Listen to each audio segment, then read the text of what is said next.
Donc là, ce soir, on a un invité. On a Andrew Taylor. Pardon, excusez-moi. On a un invité.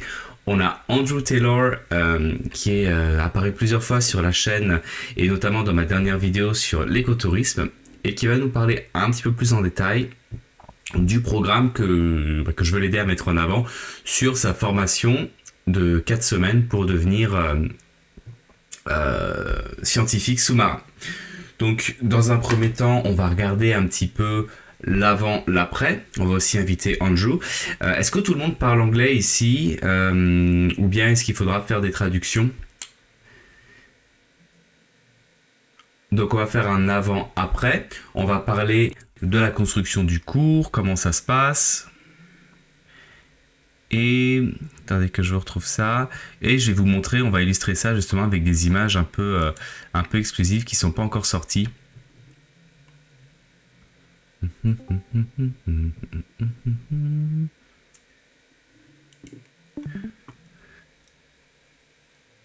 J'attends juste de lire vos réponses. Donc oui, on va voir l'avant, l'après. Comment est-ce que le cours fonctionne? Quels sont les types d'études? Quels sont les types d'actions? Combien de plongées ça comprend? Après, on va voir l'évolution éventuelle des divers des plongeurs qui ont été certifiés. Et ensuite, on va finir sur les autres projets de conservation. Parce que là, moi, je vous parle de celui qui me tient le plus à cœur, qui est la transplantation de corail. Mais le centre de plongée Blue Corner Diver a différents non je vais pas traduire à différentes offres et différents programmes parce que tout le monde n'a pas 4 semaines à passer donc ça peut être du une semaine, 2 semaines, de l'étude de manta, de l'étude d'espèces spécifiques, de la recherche de mola mola, ce genre de choses. Donc ça va vraiment dépendre du programme que vous voulez avoir. Là nous ce soir avec Andrew, je vous dirais on a une offre spéciale qui va rester pour la communauté d'Argonautes du Discord. Donc ça c'est cool. Et c'est quelque chose qui va rester au moins pour un an. Donc vous pourrez prendre votre temps. Mais au moins vous aurez une offre spéciale. Donc Nico, c'est un peu limité en anglais. Il n'y a pas de souci. T'hésites pas à me poser des questions. Andrew va parler en anglais, je traduirai un petit peu. Mais l'idée c'est aussi qu'on puisse poser des questions directes. Bonjour Noémie, merci d'être là. Donc ouais, l'idée c'est qu'on puisse poser des questions directes et entendre le créateur tout simplement de ce chouette projet. Est-ce que est-ce que vous êtes est-ce que vous êtes hypé? Donc je vous présente Andrew Taylor. You are one of the creator of Blue Corner Diver, and you are the scientist who create the coral conservation project in Lembongan, isn't it? Yeah, I've been living in Lembongan for 13 years when we started up the dive center and then started up a conservation program along with the dive center. For 13 years, 13 ans. Donc Andrew a passé 13 ans à Nusa Lembongan. And when did you start to consider building artificial reef? Did you see an evolution on the area and of the quality of the coral garden around the area? Yeah, so I studied restoration of marine ecosystems at university, and so I had been working on coral restoration projects and other restoration projects previously. So then when I started the dive center 13 years ago, one of the ideas was always to develop some conservation programs and to look at some of the areas that had been degraded and start restoration. So we were looking for restoration sites right for the last 13 years, but we really started seeing over the last maybe 8 years the quality of the reef starting to, in some areas, get a lot of impacts, and so it was apparent that those particular areas where there had been anchor drags and breakage of coral, that we needed to do restoration there. Okay. Just a question for the chat, a second. Est-ce que vous êtes bon sur l'anglais? Il n'y a pas de souci, vous comprenez tout. Surtout, n'hésitez pas à poser des questions, les amis, hein, dans le salon vocal écrit, si vous voulez qu'on répète ou autre. Pour être aussi transparent, yeah, sorry, I'm doing the two language. I will also explain like we know each other since a couple of years. Je vous l'ai déjà mentionné, mais pour que vous sachiez, j'ai travaillé avec Andrew, j'ai commencé ma carrière de plongeur avec Andrew justement dans son centre de plongée à Blue Corner Diver. So I'm telling I start with you, that's why I have this particular relationship with your dive center. Moi j'ai commencé il y a 6 ans. Donc Blue Corner était déjà assez vieux. Et si vous n'avez pas de questions, là moi je vais lui demander qu'est-ce qui a causé les destructions de récifs dans sa zone et on va commencer à regarder un petit peu. Tu veux que je traduise un petit peu, Floki? Ok. I'm just going to translate a little bit more, Andrew. Donc, Andrew est quelqu'un qui a étudié la biologie marine au Canada, à l'université, et puis après aussi en Australie, et il a créé le centre de plongée Blue Corner Diver il y a 13 ans. Et depuis ce moment, il a toujours voulu essayer de reconstruire des zones où le récif a été endommagé, voire totalement détruit. Et donc en créant le centre de plongée, il avait toujours ce projet-là de reconstruire certaines zones. Voilà, c'est vraiment pour simplifier. Et là, je vais demander à Andrew qu'est-ce qui cause la destruction de récifs artificiels qu'est-ce qui cause la destruction des récifs dans sa zone. Could you, Andrew, tell us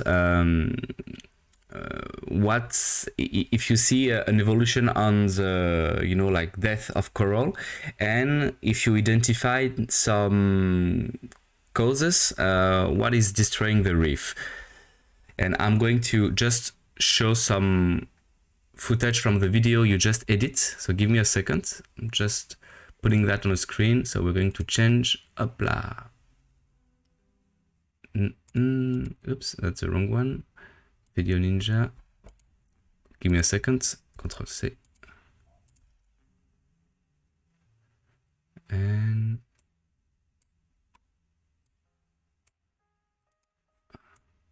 you go here. So, je vais vous montrer quelques images maintenant du récif à l'époque. So could you tell us what is create this death area? So,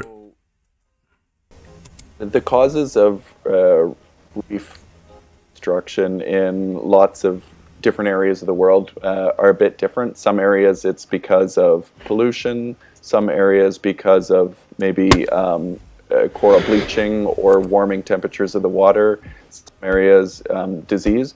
But in our particular reefs around Nusa Lembongan in Bali, the majority of the destruction has actually come from fishing nets, from anchors that have dragged, from snorkelers standing on the reef, from actual mechanical damage to the reef. So the reef that used to be have a lot of structure and branching corals and foliose corals and many different shapes and three-dimensional structure of the reef is now, when it gets broken from anchors dragging across it and fishing nets dragging, and it becomes flattened and all of the branches break off the coral and it becomes a big rubble field. And in those rubble fields, then small corals aren't able to grow because they just get smothered. It's like a small plant trying to grow in a landslide area. If everything is shifting in the current, and so a small coral will just get smothered and die. Yeah, so when it's broken, the death area will kind of expand and nothing can grow back on these spots. Exactly, yeah. Donc je vais me permettre de traduire un petit peu, et encore une fois, si vous comprenez bien, n'hésitez pas.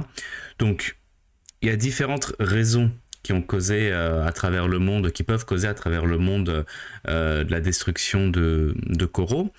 Ce que vous connaissez peut-être en particulier, c'est le coral bleaching, qui est dû au réchauffement de certaines zones, le corail qui va tout simplement mourir.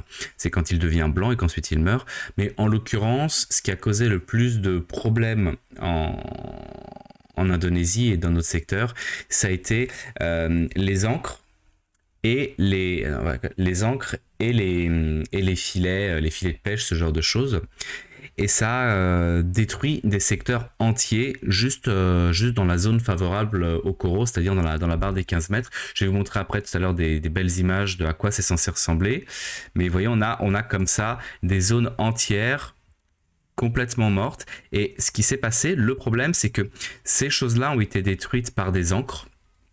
Et à partir du moment où on commence à avoir des zones mortes comme ça, elles vont s'étendre parce que les coraux pétés au fur et à mesure vont déborder sur les coraux encore en bon état. Et la plupart des coraux qu'on va avoir dans ce secteur, eh bien, ils ont besoin de grandir en 3 dimensions et d'avoir des structures et des fondations stables.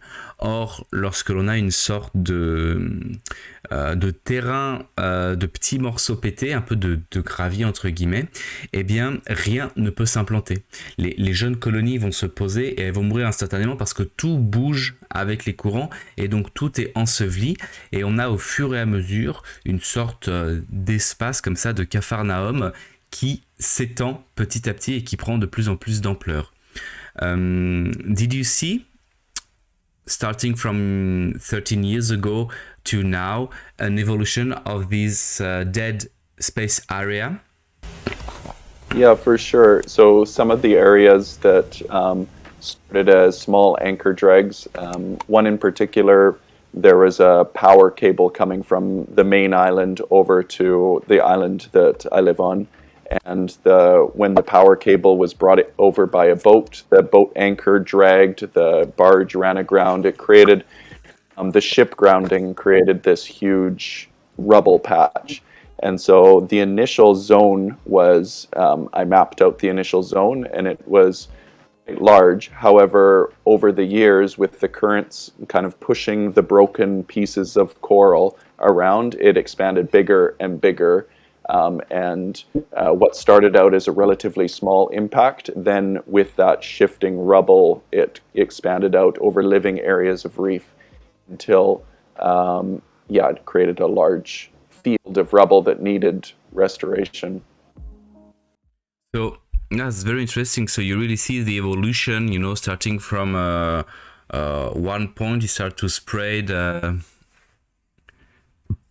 Donc, yeah, sorry, please. Yeah, around Nusa Lembongan and Penida here in Bali, the currents are quite strong. So then pieces of broken coral actually get transported and moved along the reef, and they'll kind of roll along areas of reef and pile up. So they'll break areas as the current pushes them. But then also there's quite steep slopes, so it'll create landslides that slide down over. If the anchor has dragged up in the shallow area and created breakages of coral in the shallow area, then the rubble will slide down the slope and create landslides. Yeah, because it's a gradient slope, so it's slowing. Donc, je vais traduire un peu. Il a vraiment pu voir une évolution sur 13 ans et il y a eu un élément déclencheur particulier. La destruction a commencé sur un petit secteur avec... eh bien, on va parler de tout ça, Rek, justement. Il est le seul à apporter des solutions justement à cette façon-là. Et donc, ce qui s'est passé, c'est qu'il y a une barge qui a été amenée pour amener des câbles électriques depuis je sais pas de quelle île à quelle île. En tout cas, ils ont fait des travaux sous-marins. Et la barge, avec ses ancres, a détruit une petite zone qui n'était pas si grande que ça. Elle était localisée, elle était identifiée. Mais comme vous le voyez là sur l'image que je vous montre, vu qu'on est dans une zone à très fort courant, eh bien tous ces coraux qui ont été concrétionnés, qui ont été détruits, ils ont commencé à se déplacer et au fur et à mesure à écraser des colonies en bonne santé. Donc que ce soit à un niveau horizontal, les courants les amener de droite à gauche, mais comme vous pouvez le voir, on est aussi sur une zone. Je suis désolé, normalement cette vidéo aurait dû. Vu qu'on est aussi sur une zone avec différents. Non, non, non, non. Where it is. Vu qu'on est aussi sur une zone avec différents niveaux. Attendez, excusez-moi, ça doit être celle-là. Je vais vous montrer, vu qu'on est sur une zone avec différents niveaux qui descendent plus ou moins, eh bien, les coraux ont fini aussi par aller dans des zones plus profondes et donc, au fur et à mesure, à écraser en quelque sorte les coraux en bonne santé. Parce que quand on est sur cette topographie-là, vous voyez, là on est sur une zone en bonne santé. On est quand même sur quelque chose qui descend. Et donc naturellement, les coraux morts vont descendre et vont étouffer le reste de la colonie. Je vous laisse quelques images. Donc ça, c'est à ça que doit ressembler le récif à Nusa Lembongan. Do you see the video I'm showing now, Andrew? So I'm explaining because we have this kind of topography. When you have some broken area on the top left, it will slow down, fall, and start to expand in a 3D dimension, and also it will move forward to the current. Exactly. And the reefs around here, it's a very highly biodiverse and very healthy, we do have very healthy reefs. And so then these areas where the destruction has taken place, it's such a contrast because you have one of the highest biodiverse areas of reef that then just gets easily broken and turns into dead rubble quite quickly and rapidly. Ce qui est vraiment fascinant, c'est que là, les images que vous voyez, cette séquence-là, par exemple, elle est littéralement tournée à 50 mètres d'une zone complètement morte. Vous voyez, là on a une très grosse biodiversité, une grande, beaucoup de vie, beaucoup de, une grosse diversité marine. Et d'ailleurs, c'est ce qu'ils sont en train d'étudier. Andrew nous expliquera ce qu'ils sont en train de faire là, justement.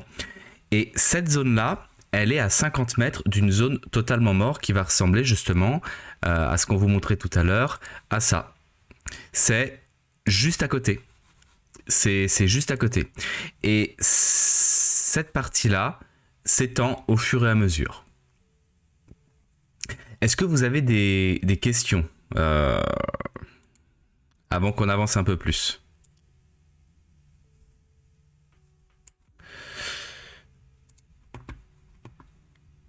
I'm just asking if they have some question. I have a question from Rek. Are you the only one on the area who have this kind of long-term program? And he also asked me how we can fix this problem, and we're going to abort that right now. But first, are you the only one who do this kind of project at the moment? When we first started highlighting that there was a need for restoration, we had a few meetings with other dive centers and snorkel operators, marine tourism operators in the area, as well as the marine park. And I presented the idea that we needed to do some restoration. And so then as a group in these meetings, we decided, okay, yes, it's a necessary thing. But it became a question of sort of budget and how it was going to take place. Because my background as a biologist was in developing restoration projects, I put together a restoration plan for some of the areas that had been destroyed and presented that to our group called the Lembongan Marine Association. And everyone agreed that we should be working on it. So I started the work and then started an organization, Blue Corner Marine Research, that continues the restoration work. But it's not just me. We get volunteers from lots of the other dive centers. They're dive instructors and dive masters. During low season, they'll come and help us. We have students that come and will help us as well. I have a few biologist staff that also are employed now full-time to work together on this project. So there's a whole team of us. Then we also collaborate with the Marine Park Authority, the officials from the work at the Marine Park, from the Ministry of Fisheries, the government people. They'll come out on the boats and help us, and other tourism operators. Donc là, ce que Andrew était en train d'expliquer, c'est qu'au début, il a utilisé, lui, ses connaissances et sa formation, parce que c'était sa spécialité d'étude, la restauration de faux marins. So you are actually like, you start the process because it was your training, but mais rapidement, ça a agrégé beaucoup de volontaires autour de l'île, et ils ont créé la Lembongan Conservation Association. No, that's the name. Yeah, Lembongan Yeah. Marine Association. Donc ils ont créé la Lembongan Marine Association. Lembongan, c'est le nom de l'île où il y a tous les centres de plongée. Et donc maintenant il y a beaucoup plus de volontaires qui participent, des plongeurs sur leurs jours off. D'ailleurs, moi, quand j'étais allé plonger, il y avait des plongeurs volontaires qui étaient sur leurs jours off, qui venaient donner un coup de main. Il n'y a pas que des élèves. There is not only students, because I remember when we went together, sometime, the day we went into a little bit tricky current area. I will show it, and it was very funny, but we also have some experienced diver who come also just to help. So it's you create kind of a pattern, and now people are coming to participate and conserve it. Yeah. Yeah, donc ils ont créé, Andrew a lancé la machine, mais maintenant il y a beaucoup plus de volontaires, et il y a même les autorités indonésiennes qui commencent à s'y intéresser. I have some specific question from Reich, from the percentage of death. When we look, for example, area like this one, we consider like 50%, 30%, 20%. What the death ratio if we compare this to the previous video with like a lot of life like that? Yeah. So we have been doing monitoring. So before we actually started the restoration site 6 years ago at Centel, that particular site, we had actually been doing monitoring, so reef health monitoring surveys at that area for the last 10 years. So we had quite a few years of data on that area. And so during the reef health monitoring surveys, what we do is we roll out transects and do point intersects. So we'd actually survey what percentage of living coral there is in the area. And so some of the areas of reef, there is like almost 80% living coral covered. 8%. So in some of the healthy areas of reef around Lembongan and Penida, there would be 80-90% living coverage of hard corals, soft Okay. corals, sponges, hydroids. Just first, let me translate that. Then you will give me the info for the death area, because it will be too long to translate. And it's what I'm showing actually on the video. I'm showing like a transect studies. So, pour répondre à ta question, Rec, et pour connaître les pourcentages justement de morts, dans un premier temps, ils ont analysé sur 10 ans toute la zone, avec la zone en bonne santé, pour pouvoir justement la comparer avec la zone en mauvaise santé. Parce que pour dire qu'il y a 80% de morts, il faut dire à quoi ça ressemble avant qu'il y a des morts. Parce que si ça se trouve, c'est la zone en elle-même, il n'y a finalement pas beaucoup de coraux. Donc c'est pour ça qu'ils ont 10 ans d'études en transectes. Les transectes, c'est quoi ? Alors, il y a différentes techniques. Là, en l'occurrence, c'est avec des quadras. Ils vont placer des cadres comme ça je vous en avais déjà parlé en live, et ils vont noter, avec ces cadres posés de façon aléatoire, le pourcentage de population qu'il y a sur le récif. Et donc, au bout de 10 ans, ils vont pouvoir dire, il y a, par exemple, sur le récif, entre 80 et 90% de vie, avec X% d'éponges, X% de coraux mous, X% d'acropora, X% de gorgones, etc. Et donc, ils vont utiliser ces infos-là. So, when the reef is healthy like this, we are around 90% of life. For sure. And then So a comparison to some of the areas that are maybe degrading, they might be 50% or so. But the areas that we chose to start working our restoration site on were the areas that were that was 100% rubble. So, just let me translate that. Donc, on peut trouver au niveau de la côte des zones avec juste 50% de coraux en bon état, etc. Mais la zone où ils ont décidé de lancer le programme de récif artificiel et de restauration, il y avait 0%. C'était là, c'était mort. Ils ont construit le récif dans la zone la plus morte du récif. Here we have 100% death. Ça, c'est que des coraux morts. C'est 100%. Pardon. So, yeah, please. So then what our team would do is we would map out these areas that were 100% rubble to figure out we would create a map to outline the size of the rubble area that was 100% rubble. And then that is the area that we would start working on, and we would start putting frames within there and figure out how to recreate the topography. So we still have quite a few spots on the islands that are 100% rubble. So those are the areas we're focusing on first. Later, once we've started, we'll never be finished restoring because we always want to be monitoring and maintaining the site. But later, once those areas are brought up to a healthy level, then we'll start focusing on some of the areas where there's maybe only 30% living coral or 50% living coral. So it was sort of like a triage situation where we chose the most destroyed areas to focus on first.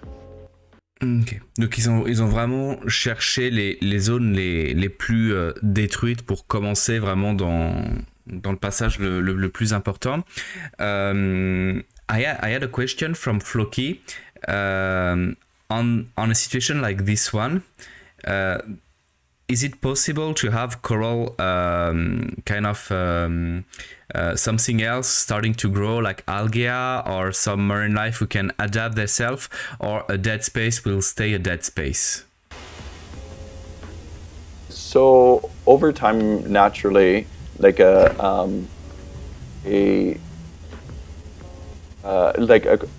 reef will in some areas be able to recover itself. So as those rubble areas sort of expand to their maximum area and stop moving around in the current, then algae and soft corals will start colonizing the edges of the area. And so you will start getting some recovery, just like in a forest. If a forest has a forest fire, then there will be some small plants that come and settle in the area first, and then eventually you'll get bigger plants and bigger trees coming in. There'll be a succession of communities that come through. So in a destroyed area of reef, there would be a succession of some of the organisms like sponges and some of the fast-growing soft corals that will try and settle into these destroyed areas. And so if we're able to stabilize the rubble and create sort of a hold for them to start, then they can do a lot of the work of restoration naturally. These other organisms like the sponges and the soft corals. But naturally that would only happen where the rubble has stopped moving, so around the edges once it's expanded to the extent it is eroding to, or if we can provide some sort of hard structure in there. Let me translate that. So, Floki, si j'ai bien tout compris, alors bon, en l'occurrence par rapport aux algues, oui, tu pourras avoir des petites algues qui se réimplantent, mais ce qui se passe, c'est que cette zone-là va toujours être en mouvement à cause des courants. Donc sur du temps court, une zone morte à cause des déplacements ne va pas pouvoir avoir des nouvelles pousses. Par contre, sur du temps long, sur des longues périodes, on va avoir des zones qui vont finir par devenir un peu plus solides, tu vois, qui vont s'arrêter sur des zones dures. Et dans ces sites-là, tu vas pouvoir avoir des coraux qui vont repousser par eux-mêmes. Mais l'idée, à travers le programme de Andrew, justement, ce qu'ils font, c'est de placer des zones dures qui vont pas être affectées par les courants pour pouvoir justement... ah bah tiens, on a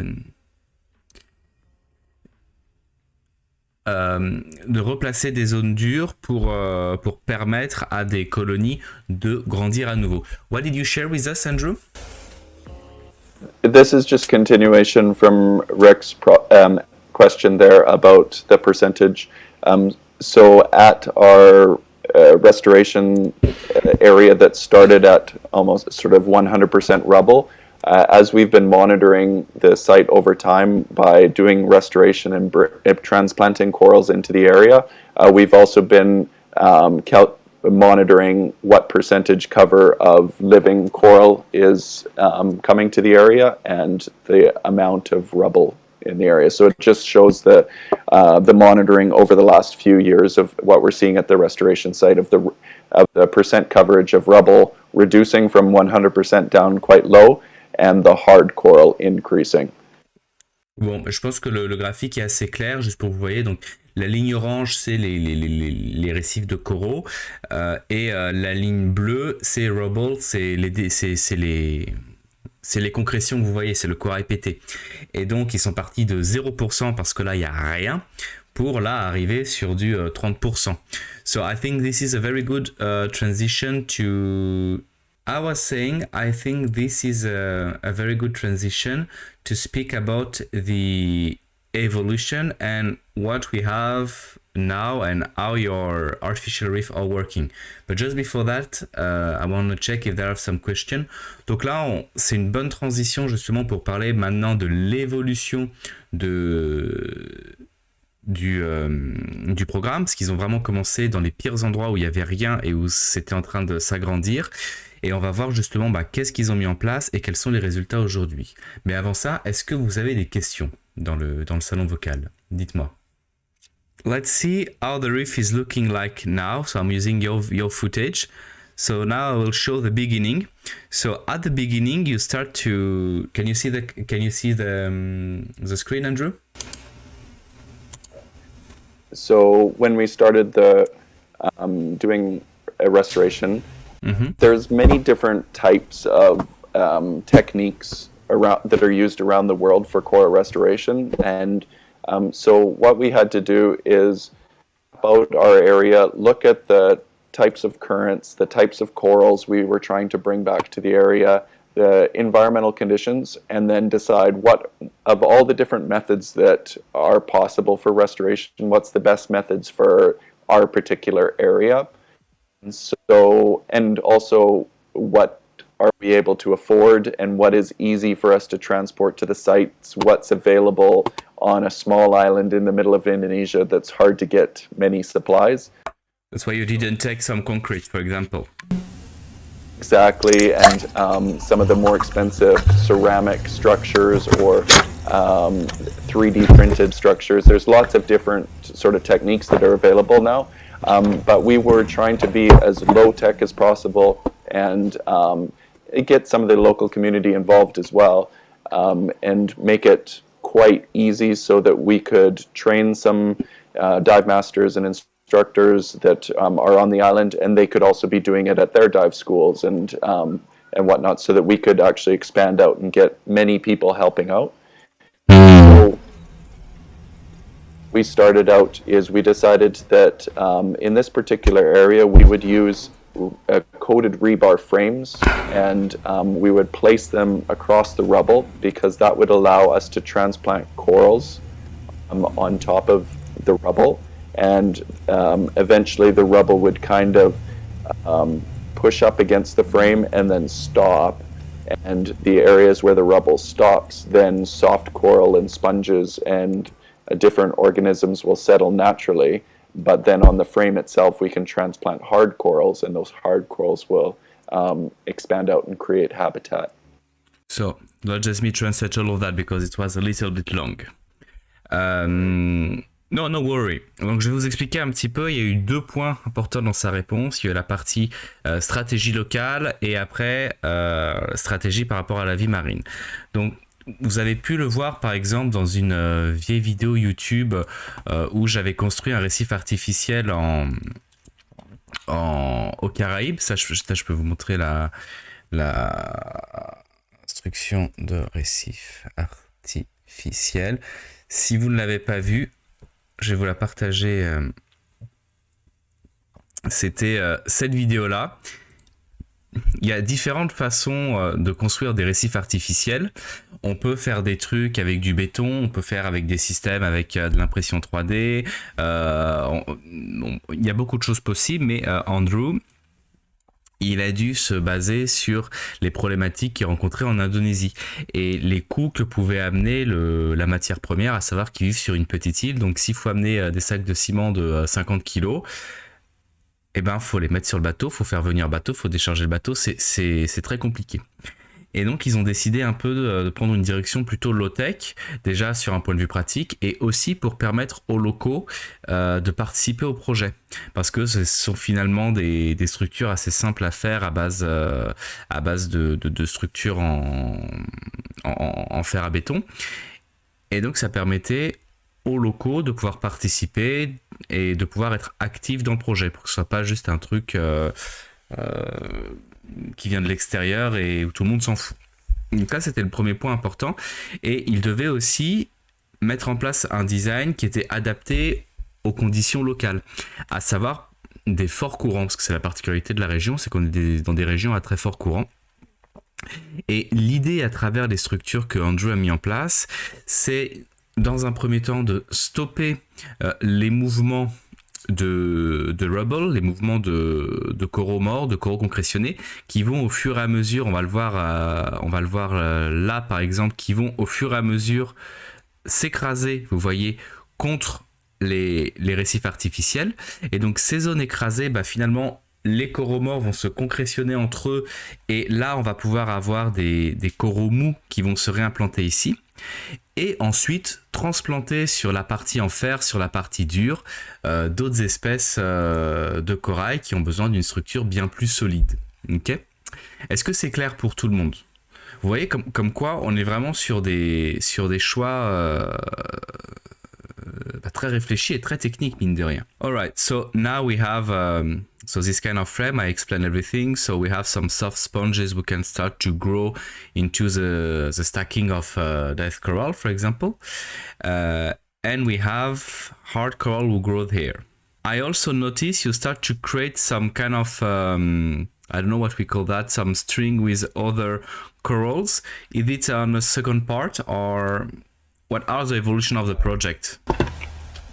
So it was kind of an interesting evolution. So what we did is we were growing coral suspended up off of the bottom of the reef for initially, because what we wanted to, when we would be looking around for suitable coral to transplant to the site, we would bring it up into a nursery area that was suspended about 1 meter off the ground. And then those small coral fragments would grow out into a suitable size, and then we transplant onto the frames, and then we'd continuously have coral for the frames. Let me translate that, please. It's very sorry. Donc on peut voir entre les récifs artificiels, ils ont construit des lignes.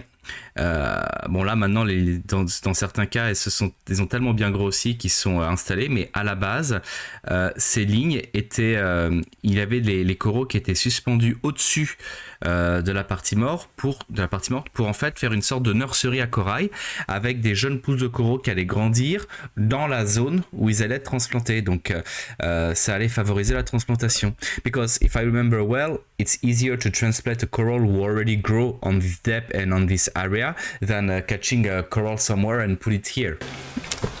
Exactly. And also when coral is suspended up off the bottom, it'll actually grow faster because it doesn't have the crown of thorns and the snails and the things that move along the bottom and eat the coral, because it's hidden from all the predators up high.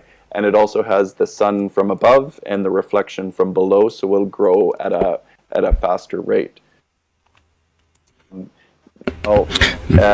With the ropes on the ground, what that was is initially we were growing quite a few nursery corals suspended up high, and then at the start of COVID, we had all of these nursery ropes, and I had to leave the island, and I wasn't sure how long I'm going to be leaving Indonesia for. So what we just did in 1 week, we took all of these nursery ropes and put them down across the ground between frames, because I didn't know how long I'd be gone for. And so then it was interesting because when I came back months later, we saw that when we had put these nursery ropes of corals between the frames across the ground, they had actually grown really well, and they had increased the coverage of coral across the bottom. So then we started doing that all the time between the frames. Is we would just grow these nursery ropes on just closer to the ground, and then that would be the place they would stay then and expand out. That's very interesting. Let me translate that, and I had a question. Gaël, c'est assez rigolo que tu poses cette question comme ça. Alors, je vais vous expliquer, parce que je les ai mal expliqué tout à l'heure. Avant, ils suspendaient les coraux comme ça sur des lignes à plus d'1 mètre du sol. Ça permettait aux coraux de grandir plus vite parce qu'ils avaient beaucoup moins de prédateurs. Et ce qui s'est passé, c'est que durant le Covid, ils ont été très emmerdés parce qu'ils devaient quitter, Andrew devait quitter la zone et on pouvait plus plonger, plus rien. Donc avant que tout soit bloqué, ils ont pris toutes les nurseries, toutes les lignes remplies de coraux accrochés, et ils les ont tout simplement posés au sol en se disant on va essayer de leur donner une chance de survivre, et puis on verra ce que ça donne. Et ils ont eu une excellente surprise parce que vous voyez tout ça là, ce sont justement les coraux de la nurserie qui ont été posés au sol pour pouvoir grandir, parce qu'on ne savait pas dans quel état ils allaient le retrouver, et ils ont réussi à s'implanter et à grossir après par eux-mêmes. Donc it was actually this kind of footage is actually a good surprise, because that is coming from the COVID. You put it on a floor and it start to grow. Yeah. So it was a good surprise, and it was an experiment that we didn't mean to do. We were just doing because we had if we left all of this coral for a long time in the nursery, eventually it'll get too big and collapse. So let's just put it down between the frames, close to the ground. And then when I came back after several months, it had grown really well. So now, instead of growing coral in a nursery, what we do is we just grow on ropes between the frames, and we just leave them there until they expand out bigger and bigger, and they can just stay in situ at that position. Ouais, donc c'est ce qu'on voit là.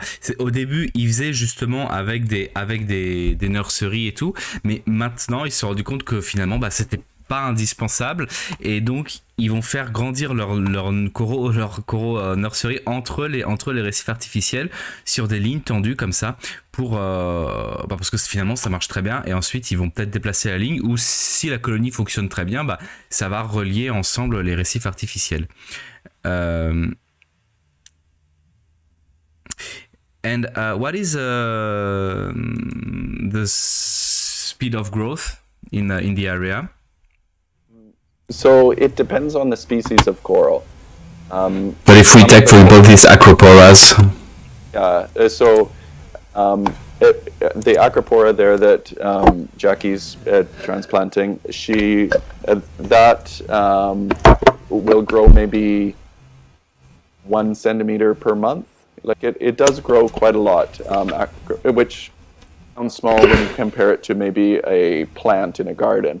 But compared to other corals that are like Porites, that'll grow maybe 1 millimeter per month, 1 or 2 centimeters a month is quite quickly. So that's why we choose those branching acroporas, because they do have some of the fastest growth rates. So by using them as the initial habitat forming species on those frames, they can grow quite quickly, attract fish, attract small crabs and invertebrates and all of those symbiotic organisms that you need in an ecosystem. And then we can focus on also transplanting some of the slower growing species on neighboring frames. So first you're focusing into transplanting fast growth for having a structure to get more fish and marine life, and then when you have this structure, you transplant other one, isn't it? I understand well. So let just me translate that, okay? Just I don't want to say any mistake. So, si j'ai bien compris ce qu'il m'a expliqué, dans un premier temps, ils vont transplanter justement des acroporas. Les acroporas, elles vont avoir une vitesse de croissance assez rapide, jusqu'à 1 cm par mois, ce qui est très rapide pour du corail. Et donc, ça va permettre rapidement d'avoir des structures comme ça. Ces structures, elles vont stopper les mouvements de gravats ou de coraux morts. Et ça va permettre, vous le voyez, là, il y a déjà plein d'espèces marines qui commencent à s'implanter, des petits crustacés, des petits poissons, et donc il y a tout un petit écosystème qui commence à se créer, et une fois qu'il commence à y avoir ce petit écosystème résilient, ils peuvent transplanter d'autres espèces de coraux qui vont être plus sensibles ou plus fragiles. So yeah, sorry. So on the footage we have here, it's already like whole reef. How old they are? Yeah, so that one, that would be about 3 years old. Donc ça, c'est 3 ans par rapport à ce qu'on a vu avant. Donc ça, ce sont des récifs qui ont 3 ans. Et vous voyez, l'avantage de la structure, c'est qu'on va avoir un côté qui va être complètement fermé grâce au petit gravat qui sert, qui se bloque, et le reste qui est ouvert, et ça permet à de la vie marine de s'implanter. Donc là, c'est 3 ans. Est-ce que vous avez des questions? Et Pierre Rondreau va nous parler un peu plus des récifs, mais avant ça, est-ce que vous avez des questions, les amis? Greg, pas de questions. Paul, non? Personne? Gaël, tu as tout? Noémie aussi, tu es bien silencieuse. Surtout, n'hésitez pas, hein, parce que Andrew est là pour ça. So we have Gaël who's saying this footage give the desire to come and practice and to participate. So we are going to talk a bit more about the course next. But let's just talk about this reef, for example, about those footage. Could you give me some information about that? So, so then once some of the frames are growing quite well, you'll see there's now in the footage, there's a newer frame that this one would only be maybe 6 months old. And so because we don't want to transplant only one species at one time across the reef, because that will become sort of a monoculture, like a garden. What we want to have a diversity of ages of coral and species of coral. So then when there's some that are, once they've grown up, like this frame here in the video, later on we'll add more frames between them of different species, so that there's a change in different age in different species. Let me translate that. So, il y a un truc très important qu'ils font, vous voyez, ils laissent des espaces. Ils laissent des espaces entre les récifs. Pourquoi? Parce que ce qu'ils veulent, c'est avoir différentes espèces. Là, vous voyez, dans cette image un peu plus large, on va avoir différents types de coraux ensemble. Et au début, ils vont faire un premier récif comme ça, avec par exemple de l'acropora. Et ensuite, quand le récif va avoir cette taille-là, donc là c'est déjà un récif qui a plusieurs années, là il a été transplanté récemment, eh bien ils vont pas mettre que des acroporas, ils vont mettre ensuite d'autres récifs artificiels avec d'autres types de coraux, comme ceux que vous pouvez voir là. Pourquoi? Parce que, and I assume it's related to all of the transect you done before, you know more or less the percentage of life, so you know we should live, let's just pretend like 50% of acropora, 10% of soft sponges, 20% of this one. It's just random names, but it's just for explaining the idea. I'm right? Yeah, exactly. Yeah. So Donc, I'm translate that and after you continue. Sorry, just I want to be sure everyone are understanding well and I'm not saying any mistake. Et c'est là où l'intérêt d'avoir 10 ans d'études du secteur prend tout son sens. C'est que tous les transects, c'est-à-dire les trucs avec les carrés qu'on a vus avant, où ils analysaient, on a 20% de telle espèce, 30% de telle espèce, 50% de telle espèce, et bien ils vont pouvoir le reproduire. Donc là, ils vont savoir que par exemple, dans ces 10 mètres carrés là, s'ils mettent 3 récifs de ce type de bestiole là, un récif de ce type de corolla, un récif de ce type là, et bien ils vont reproduire à peu près ce qu'il y a 100 mètres plus loin et donc créer, entretenir le même écosystème. Donc c'est beaucoup plus subtil que ça en a l'air. Hein. Vous saviez tout ça les gars, enfin, ou les amis?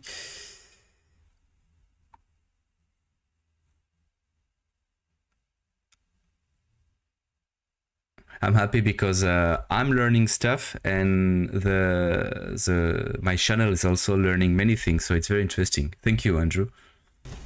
So from the very minimal French that I try to understand, so when you're explaining that we're trying to recreate like a similar ecosystem to what is a healthy one in nature, it's important when we're doing our monitoring that we have a reference, like a healthy reference reef in the nearby area that we also do monitoring on, because that's what we use as like in our restoration plan as a target. So if we know the percentage of each of the species when we do a survey at a healthy ecosystem at the same depth in the same sort of area of Bali, then we can use that as a reference and transplant similar proportions of each species into the area. And then over time, as we monitor, our gauge of success of how well the restoration project is eventually how close to that reference community we're getting over time. And hopefully, after several years, they'll be the same, because that would be a successful project. So that's what I'm showing now.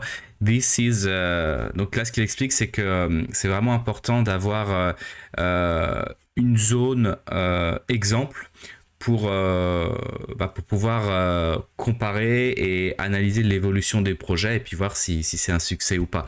Il faut une zone exemple, et c'est là où ils vont prendre justement toute leur data qui est à la même profondeur, dans le même contexte, et c'est les images que vous voyez là. We are going to talk about the course, but I would just love to finish on the now. And I'm going to check about the footage you sent me at the end. What can we say about the result?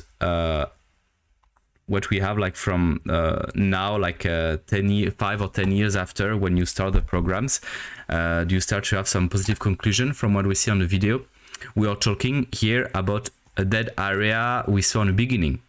We pass from this to this, isn't it? Actually, that's the exact same reef. Donc ça, c'est les images que je vous ai montrées, c'est vraiment il y a 10 ans, maintenant. C'est exactement le même récif, le même spot. C'est une zone que je connais qui fait 60 mètres de long à peu près. So yeah, could you tell us a bit about the success, if it's the success or your conclusion? So now those two spots you showed were, that's 5 years difference. 5 years, donc c'est 5 ans d'écart. Juste en 5 ans, it's very short. Yeah, well, a lot of that is acropora, which does grow quite quickly. There is still some, between that, there will be some of the slower growing species that will over time then also expand out. So what we've been doing now as a way to monitor how successful or how close we are getting to a natural reef is we'll do coral surveys and look at percent coverage of the two, of a natural reef versus our restoration site.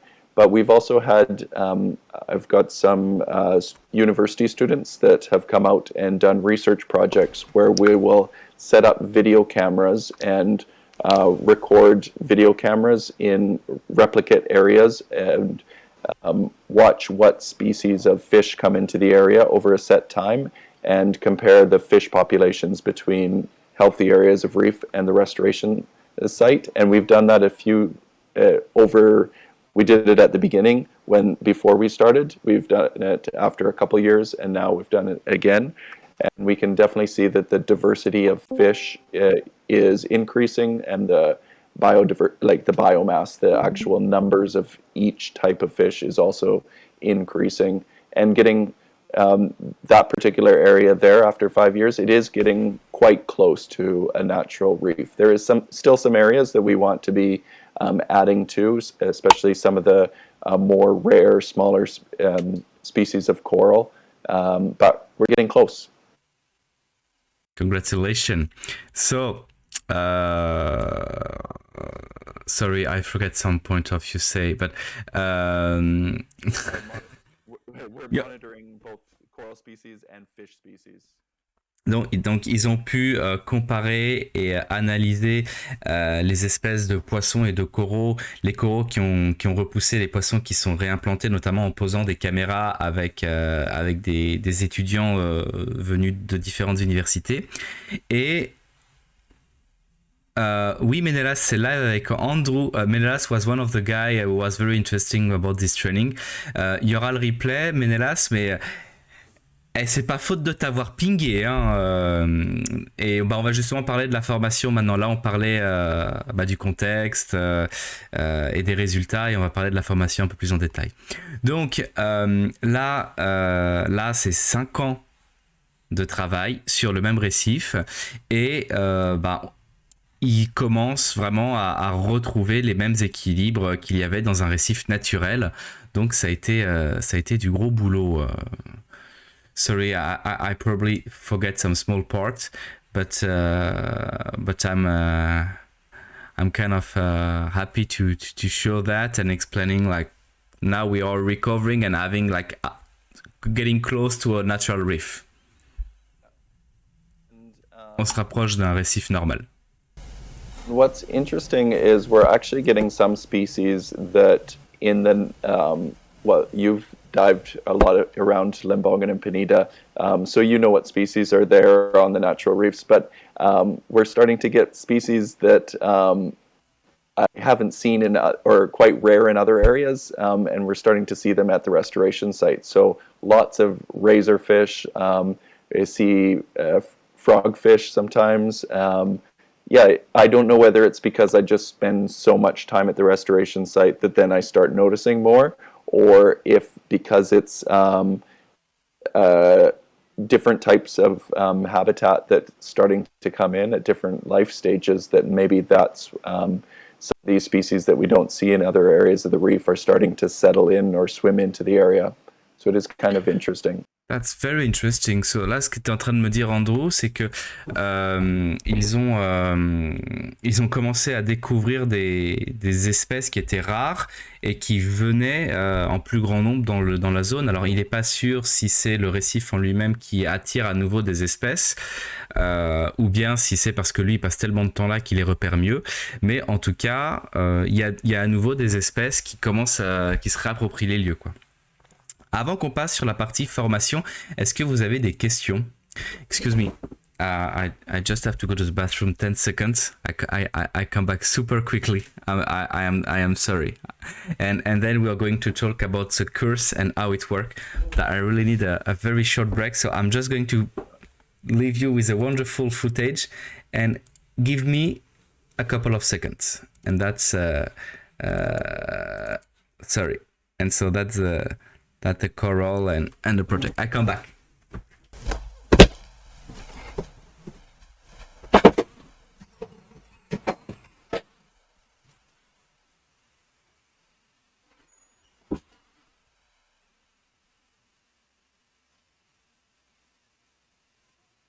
I see a question here about underwater footage, but how many times you spend underwater compared to surface.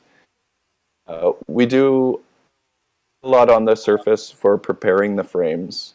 So the frames themselves we outsource to some of our staff. Will build the frames and then deliver them to us. And I like to do underwater.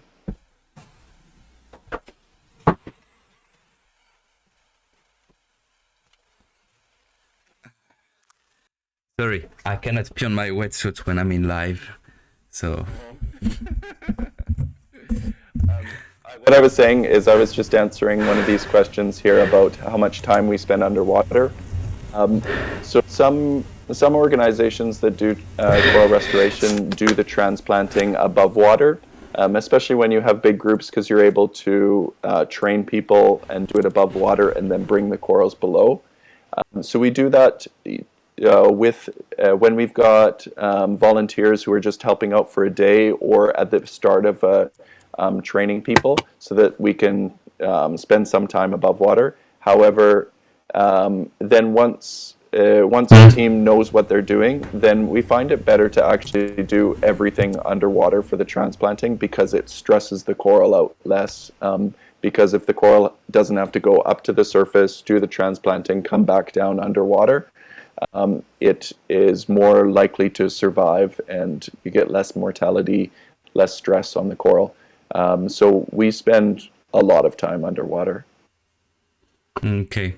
So now let's maybe talk about the course. I'm showing some part of the course.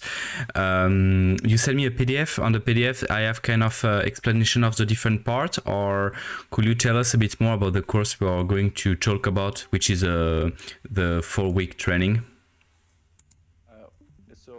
Oh, just a second. Vous n'avez pas de questions pour l'instant? On va partir sur le passage maintenant de la formation, comment elle s'articule.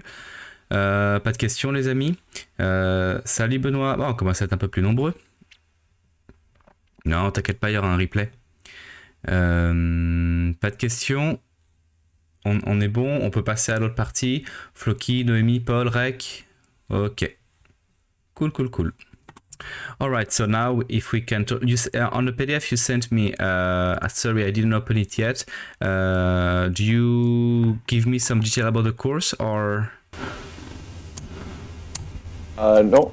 So I gave you a PDF, I think, sort of explaining a little bit.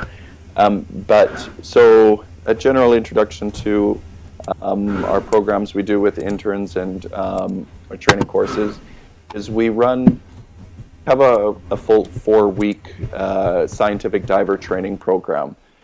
And so it's sometimes dive masters and dive instructors and sometimes university students and sometimes just certified divers that are interested in coral reefs will do it.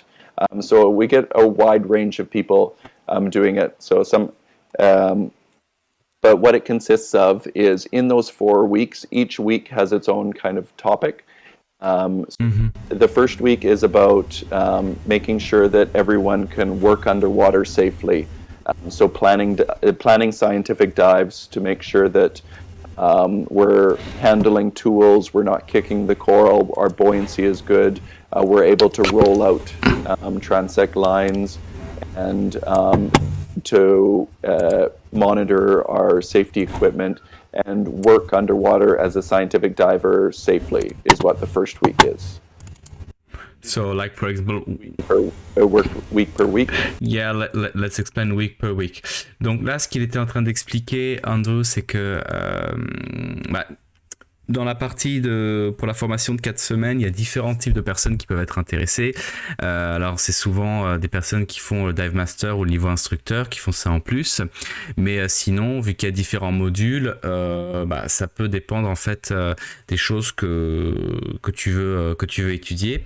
Et ça commence dans une première semaine par le contrôle de la plongée, toute la partie théorique sur comment se comporter dans l'eau et tout, pour être sûr que durant la formation, on va pas se mettre à tout péter, on va avoir un bon contrôle.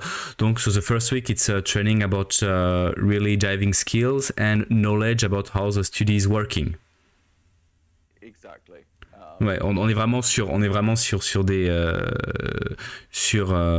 les compétences de plongée pour pouvoir ne rien péter, ce serait con de causer plus de dégâts que ce qu'on fixe, et comprendre comment ça marche d'une façon générale. So that's for the first week. I think, just give me a second, I think on my old footage, I made you a long video. That's this one, yeah. Because I have so many footage of... so that's on the first week. And then on the second week, what do we have? After the first week of everyone training to dive safely and use tools and whatnot, then the second week is the marine ecology week. So during that marine ecology week, what we do is we learn about to identify the species of fish on the reef, to identify the different species of corals and types of corals, learning about the biology of different species on the reef and how it fits into the ecosystem, and Because before we start restoring an ecosystem, we have to know what a healthy ecosystem is composed of and how those parts of the ecosystem work together, so that then we can focus on rebuilding the parts together. So that's a classroom part, isn't? It's classroom and diving. So each week we dive 2 dives each day and then do classroom together. So, for example, in the second week when we're doing marine ecology, we'll do classrooms about, so one day is dedicated to fish ID. In the classroom, we'll talk about different families of fish, and then we'll do a couple dives in the ocean, identifying fish, taking photos of different, the students will have a list of species that they have to get photos of, and then we'll come back and ID them. And likewise then with coral, we'll have a lecture about different species of coral, and then we'll go and do some dives and identify the different corals underwater. Ok. Donc la deuxième semaine, ça va vraiment être axé sur la vie marine. Donc il y a toute une partie plongée, on est toujours à 2 plongées par jour, et le reste du temps, ça va être une formation en classe où on va apprendre, pour pouvoir protéger les espèces, il faut pouvoir les comprendre et les connaître, donc on va apprendre à les identifier, on va apprendre les différentes familles, et durant cette semaine-là, on va aussi devoir faire des plongées où on va devoir photographier, repérer certaines espèces pour pouvoir les photographier et ensuite les analyser en classe. L'idée étant d'avoir suffisamment de connaissances pour comprendre ce qu'on va voir sous l'eau. Une fois première semaine, on apprend à bien être dans l'eau et à pas tout péter, et à comprendre les fondamentaux de l'étude sous-marine. La deuxième semaine, on va s'intéresser vraiment à la vie marine, mais tout en faisant un maximum de plongées. I'm just telling like the amount of dive on the area. It's depend a lot about the current. That's why we don't do like lots, because in France they can be used to do more. Là, dans la zone de Lembongan, on est sur du 2 plongées par jour parce qu'on est vraiment tributaire des marées et des courants. Il y a des créneaux qui sont vraiment spécifiques pour la plongée et on peut pas y aller n'importe quand, n'importe quel moment. Quelqu'un a parlé? Est-ce que quelqu'un a des questions avant qu'on continue? Ménélas, j'ai cru entendre ton micro. Vous m'entendez là? Ouais, on t'entend. Ok, première surprise. Non, peut-être continuer sur le programme, du coup, finir les 4 semaines. Ouais, on va continuer. Je te mute juste parce qu'en fait, je m'entends en écho. Donc là, je te mute, et si tu voudras poser des questions directement, ou tu peux les poser dans le salon vocal. Mais là, je vais te muter parce que je m'entends en écho. Hop là. Est-ce que le son est bon partout? Le son est toujours bon partout. Ouais. Alright, so I just translated everything. So that's for the week number 2. On the week 3rd.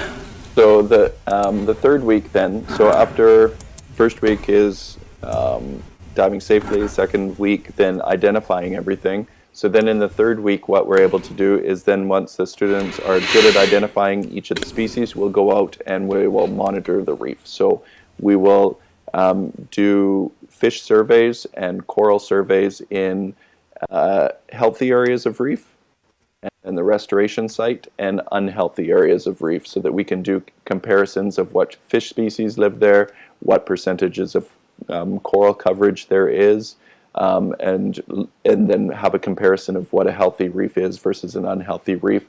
And it's what I'm showing now, isn't it? Exactly. So this is one of the methods we use of a quadrat, where you can look at what percent coverage there is in a small area, and then we can do a whole bunch of those across the reef and get an average of the reef. Mm-hmm. Donc pour la troisième semaine, vous allez commencer à apprendre à faire du monitoring, donc à mesurer, à analyser le récif, donc vraiment à pouvoir chercher des datas qui vont être exploitables pour lancer ensuite un programme de conservation. Donc vous allez apprendre à faire de la mesure et de l'identification, du monitoring. Je suis désolé les amis, si vous pouvez me traduire monitoring, j'arrive pas à le trouver. Attendez, je vais vous mettre le PDF directement. Hop là, je vais vous passer le PDF, voilà, comme ça Vous pouvez voir le. Donc, vous allez apprendre à faire des relevés ou de la surveillance dans une zone en bon état, en moyen état et en mauvais état. Comme ça, vous apprenez à avoir différents types de vie marine. Donc là, c'est ce qu'ils sont en train de faire. Il y a la méthode du carré où tu poses ton carré de façon aléatoire et tu prends les infos dedans. Il y a la méthode du transept long où tu vas tirer une ligne et en suivant la ligne, tu vas noter tout ce qu'il y a à droite et tout ce qu'il y a à gauche. That's also on the third rig, I guess. Footage I'm showing, it's another transect technique. Donc voilà, donc tu apprends ce genre de choses. I just want to add something on my point of view of a diver and not a marine biologist. I will explain. It's also an excellent training in terms of scuba diving because you have to dive in a specific location with current and stuff. So I'm also adding that on your explanation. Là, ça c'est moi qui rajoute ça par rapport à ce que dit Andrew. Je trouve que c'est aussi des entraînements qui sont exceptionnels et j'insiste sur exceptionnel. Il y a une petite tortue parce que là, on est dans des zones à courant. On est dans des zones qui sont pas évidentes, donc on doit avoir vraiment un gros contrôle de la flottabilité. On apprend vraiment à bien positionner notre corps.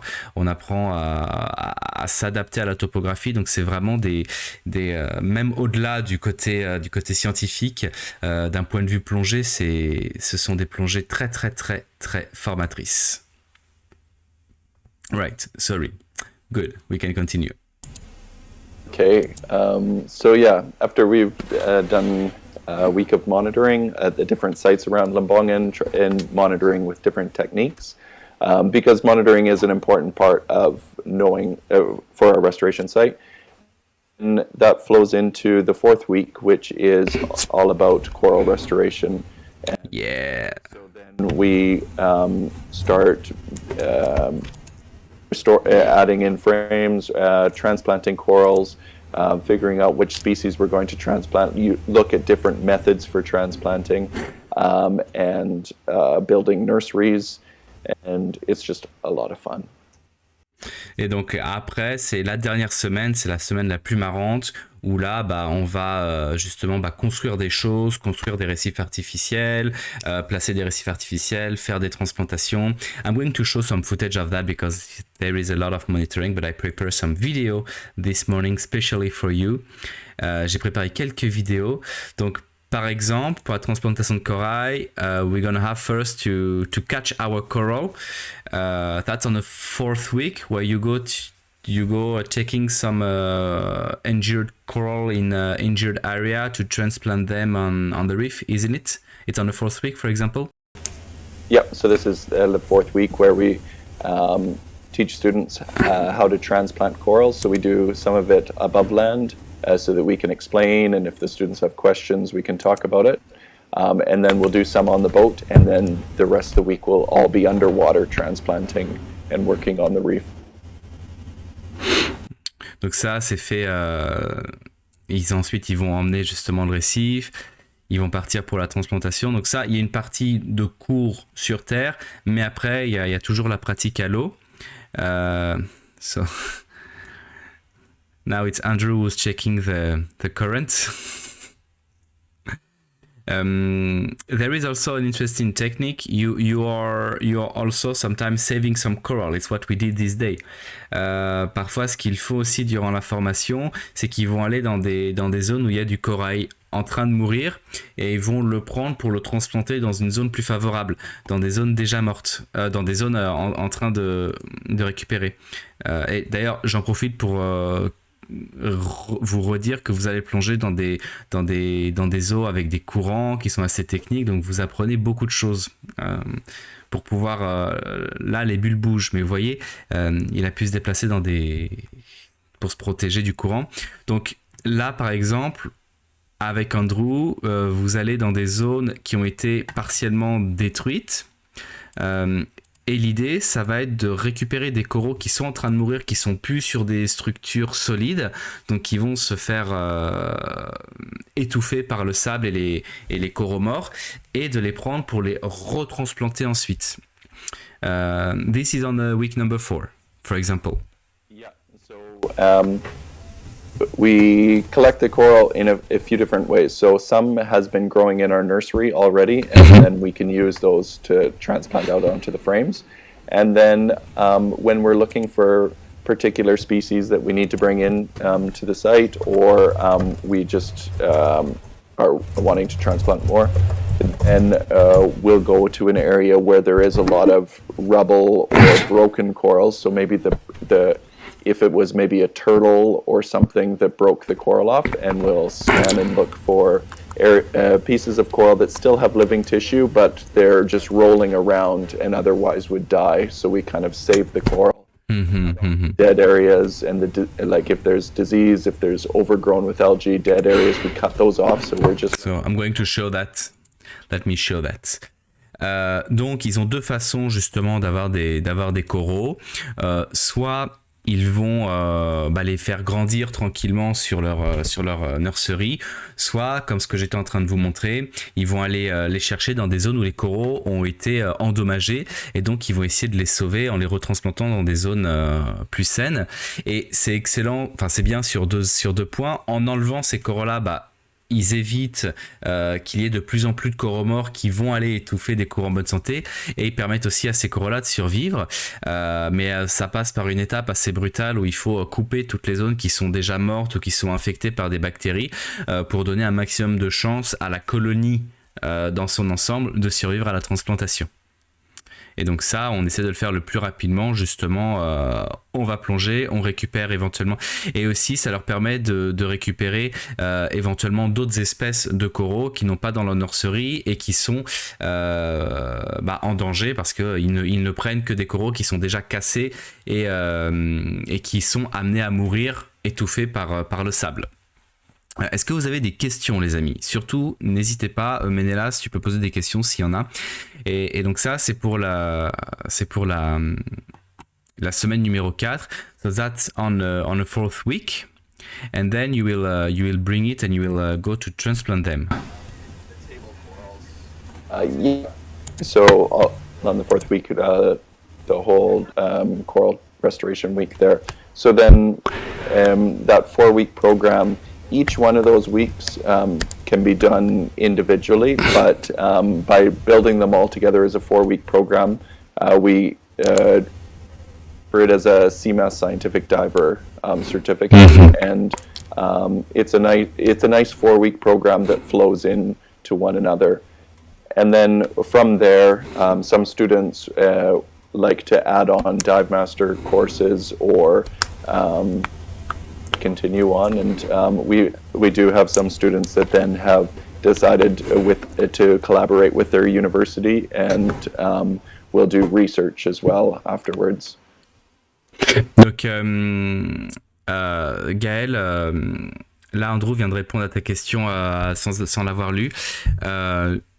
Chacune de ces semaines peut être faite de façon séparée en fonction de ce qui t'intéresse le plus.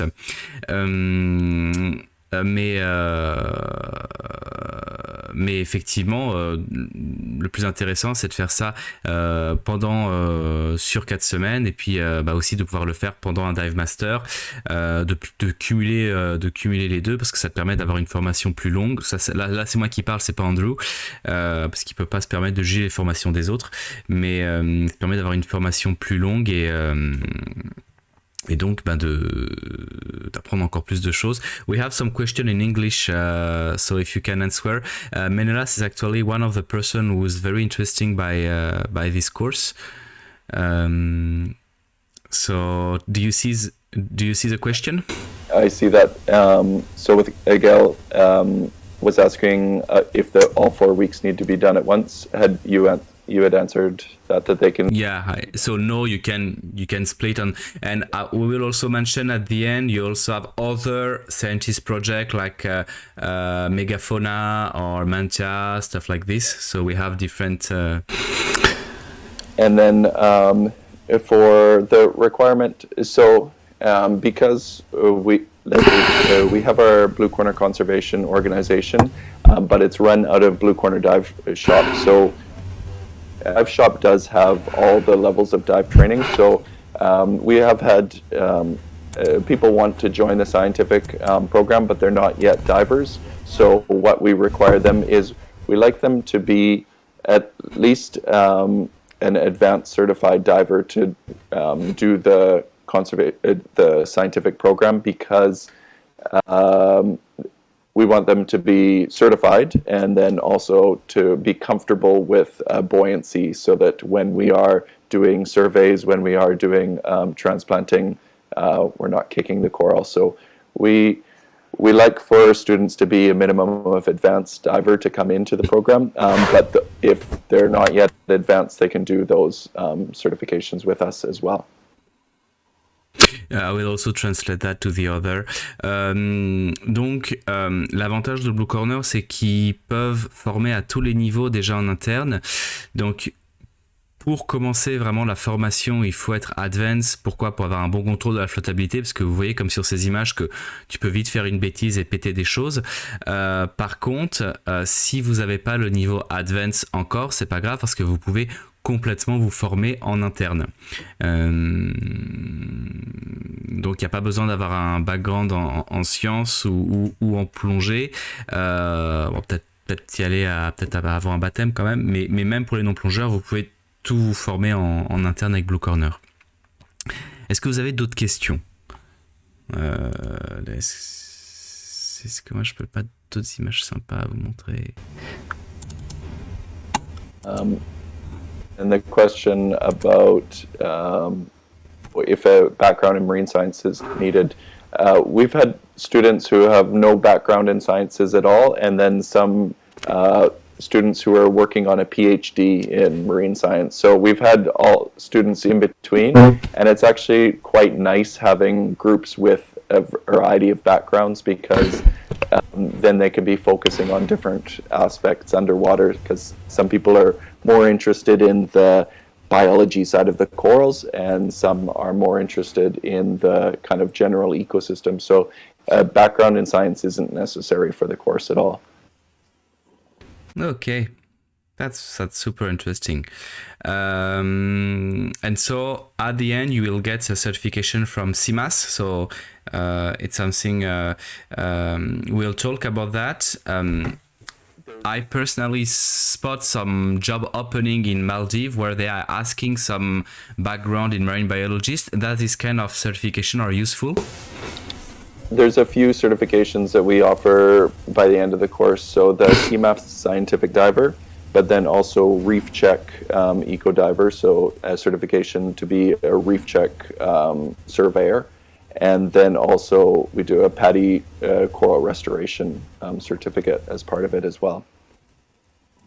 Oh, so you do like, it's not only CIMAS, you also can have some certification from PADI and does this kind of,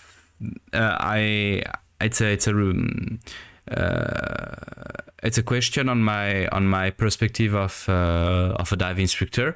As a dive instructor, honestly, does this kind of course can help, for example, in remote location, or do you have some of your ex-students who find some position in resort? Absolutely. Because a lot of our students will also add on a dive master course or even dive instructor course, because we offer those at Blue Corner as well. Mm-hmm. So our students who have done this program have gone on and are now managing and have started up their own restoration projects that have helped them set up. So in other areas of Indonesia, one of my previous students, she's the manager of a dive center out there that has started up their restoration, coral restoration program. And other students have gone on to start up, to work at dive centers and run the conservation programs. Even here on Lembongan, some of my previous students are now running conservation programs for some of the other dive shops like Legends, a whole bunch of the other dive shops on Nusa Penida and around Bali. So there is lots of opportunities, especially for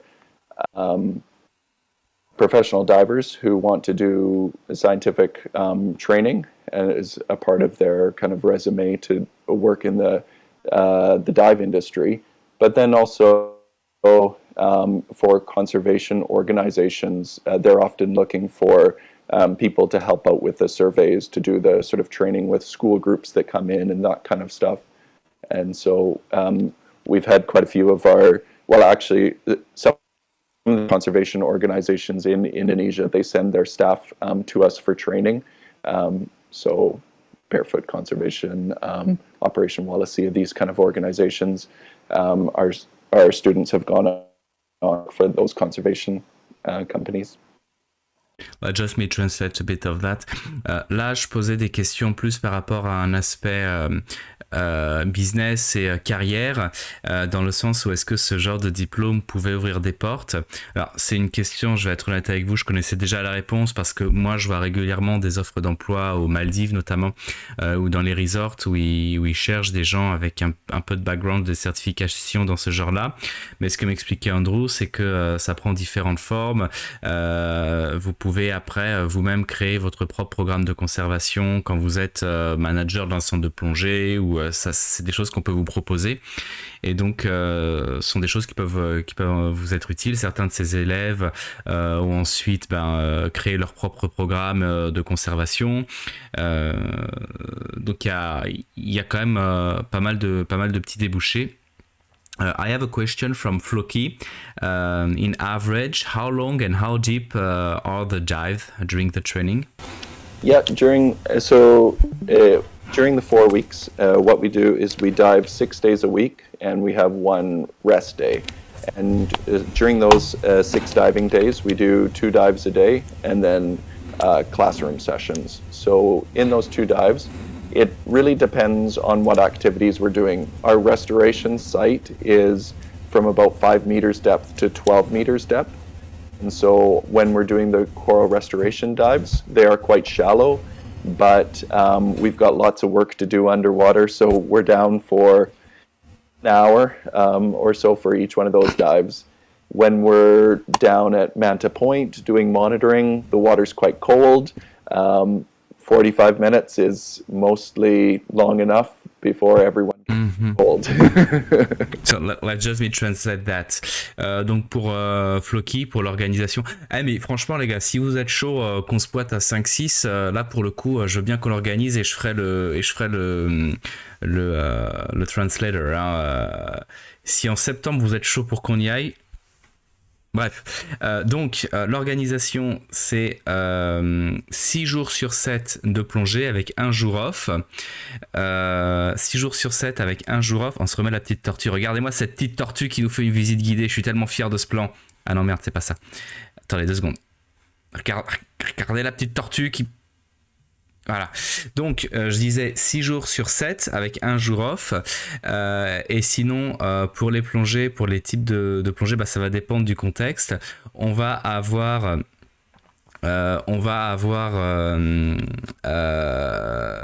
des plongées donc dans la zone du récif artificiel, c'est entre 5 et 12 mètres, et c'est une zone très chaude avec une eau à plus de 25 degrés, donc on peut rester 60 minutes, on reste le temps qu'il faut sous l'eau.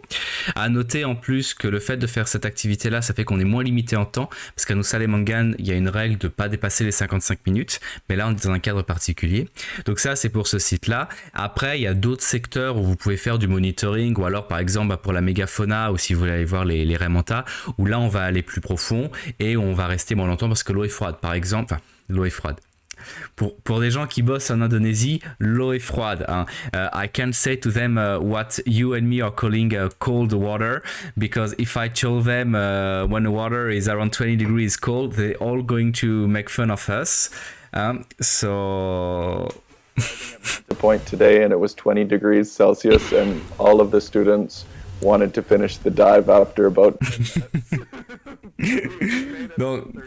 minutes. Donc si vous n'avez pas compris, aujourd'hui ils ont plongé à Manta Point avec une eau à 20 degrés, ce qui est putain de froid, et les élèves au bout de 10 minutes ils voulaient sortir de l'eau, hein, donc bon. And Donc, et puis pour les profondeurs, on n'est pas sur des plongées très profondes, hormis pour la mégafaune où tu vas vouloir aller peut-être chercher mola mola, donc où tu vas devoir taquiner du 30-40 mètres. Sinon, faut savoir qu'on n'est pas sur des zones où on va chercher la profondeur, surtout dans un programme de conservation scientifique, parce que si tu fais de la transplantation, tu veux transplanter les choses à peu près aux mêmes profondeurs. Tu peux pas te permettre de prendre un corail qui a grandi à 20 mètres et puis aller le transplanter à 10 mètres, ou prendre un corail qui a vécu sa meilleure vie à 5 mètres de fond et l'emmener à 30 mètres, quoi. Donc voilà. So I have some question about the material. What kind of material is provided during the training? What we have to bring with us?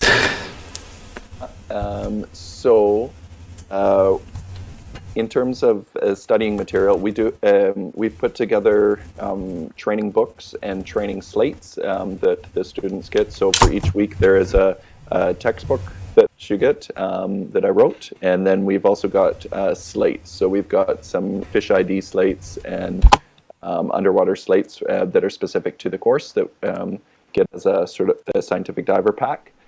And then during the time at Blue Corner,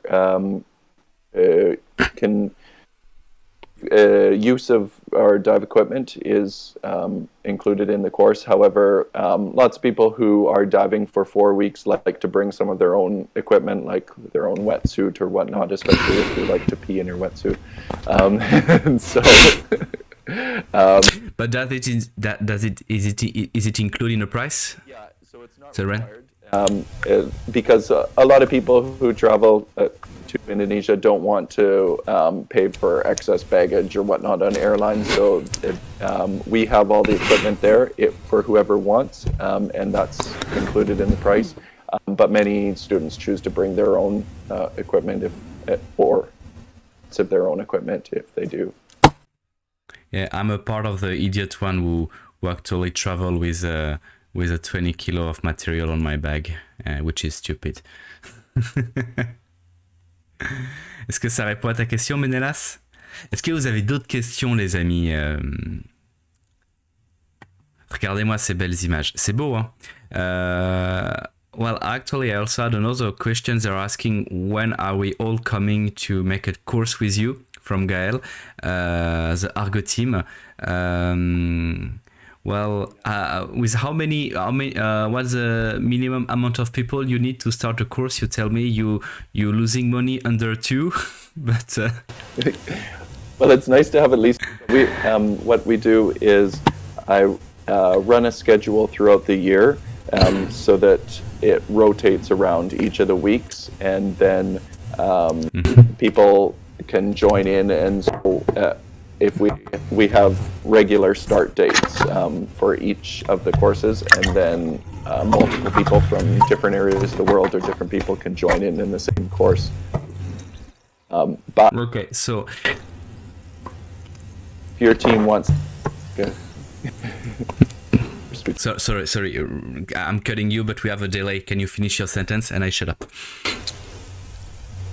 I was saying that we do have a schedule throughout the year of the start dates for the scientific diver program, and that way we get a few people doing the course all together in the same cohort together, and we do that every month. So it's since it's a 4-week program, we just constantly rotate through, so that it's always. I have a question from Menelas. If you want to add, for example, megafauna or manta, because you have is it possible to add other module? Yeah. So you can make it a 5-week course by adding a megafauna module. We're trying to develop a few more modules as well. I want to develop. We have a manta megafauna module, but I want to add a mini fauna module too with nudibranch and invertebrates. But we're still writing that module. Cool. Cool.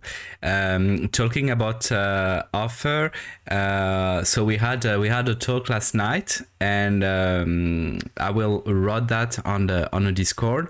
So we'll have a special offer for the people who are coming from the Argonaut team, which will be for the 4-week course. You will have 2 days of scuba diving for free. So on a place you prefer, I guess it will depend on the condition, but you will have 2 days for free, and 5%. It was 5%. Let me just check before saying a bullshit, because we wrote it together. 5% is I don't. and 2 days of free diving for free. Yeah, so 5% discount and 2 days of diving for free.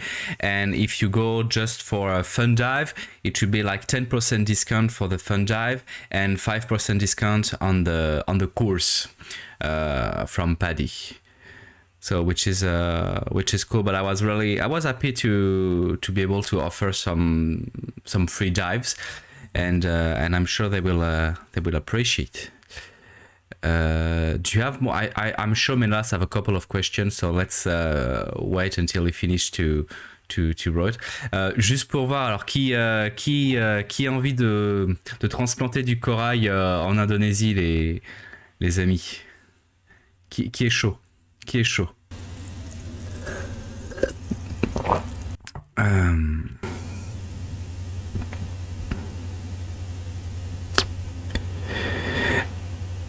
Alors malheureusement pour le Dive Master, c'est ce que j'avais expliqué hier au live, il y a très peu de marge en fait sur les niveaux de Dive Master et d'instructeur, parce que ça coûte très cher. C'est la fédération qui prend le plus d'argent, donc c'est là où on a moins de levier. C'est pour ça que l'idée c'était plus de vous offrir des plongées.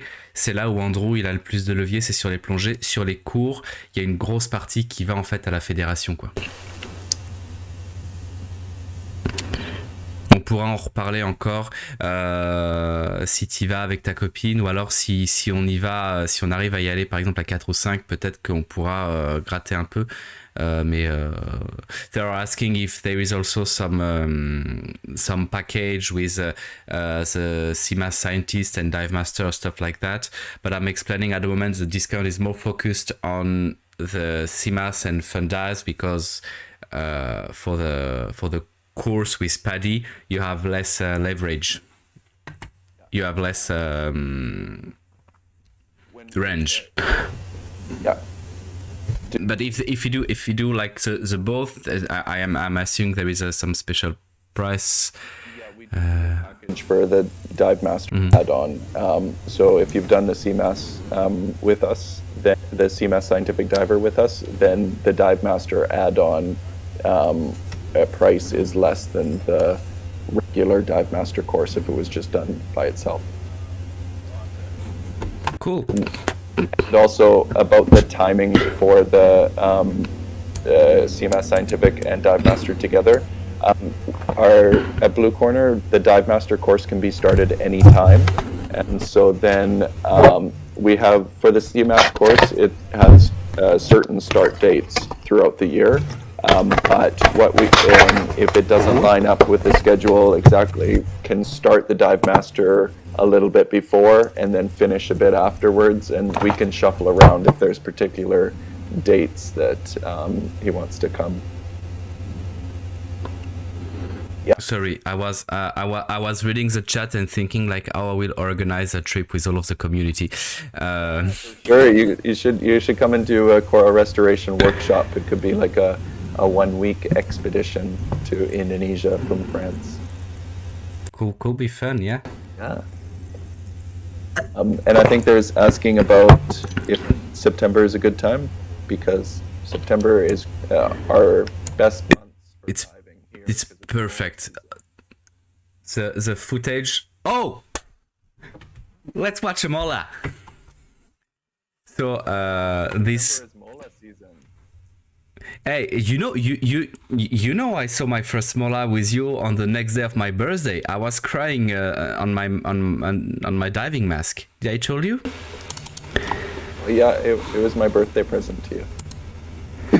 Thank you, I appreciate. Pour ceux qui n'ont pas vu la story, donc septembre c'est la saison des Mola Mola. Septembre c'est aussi, je trouve, la meilleure saison pour aller à Bali parce que c'est moins blindé de touristes et il fait moins chaud. Et c'est pas encore la saison des pluies. Donc septembre c'est, moi si j'organise un truc c'est en septembre. Mais ça va dépendre vraiment des gens à quel point vous êtes motivés ou pas. Mais sinon il y a Ménélas et Stéphanie qui va y aller, je suppose. Et attendez, je vais vous montrer. Et le Mola Mola. Where is my Mola Mola? Yeah, I have 5 terabytes of files from my last month in Bali. Can you believe that, Andrew? It's a nightmare. It's an absolute nightmare, but it's on the 4th and on my birthday. Regardez-moi ce cadeau d'anniversaire là. This is a Mola Mola. And I was so narked, I forget to make the focus. Là, parce que là, on est à 42 mètres quand même. At 42 meter depth in a blue corner. Can you hear me, Andrew? Vous m'entendez? I can hear you. Ah, I don't okay. hear your dive computer beeping at you at 42 meters. So did you turn the mute? I turn off the sound. Oh, I see. I was denying. Nah, it's okay. Nah. Well, The music of the Sunto.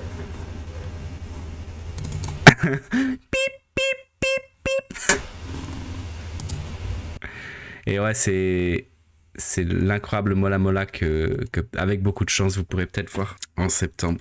En tout cas, je suis content parce que Ménélas, si tu es avec ta copine, vous pouvez avoir quelques jours de plongée gratuite. Et ça, ça c'est chouette. So when is the date for Semas in September?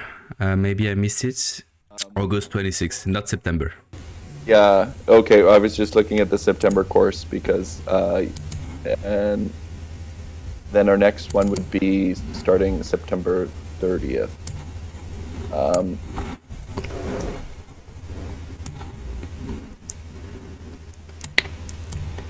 Menelas, when you will be in Nusa in Blue Corner Diver, you will have to ask to Andrew to make a dive here on this spot in a Blue Corner Dive, which is a gorgeous, spectacular dive site with Mola if you're very lucky. Où est ma deuxième image de Mola?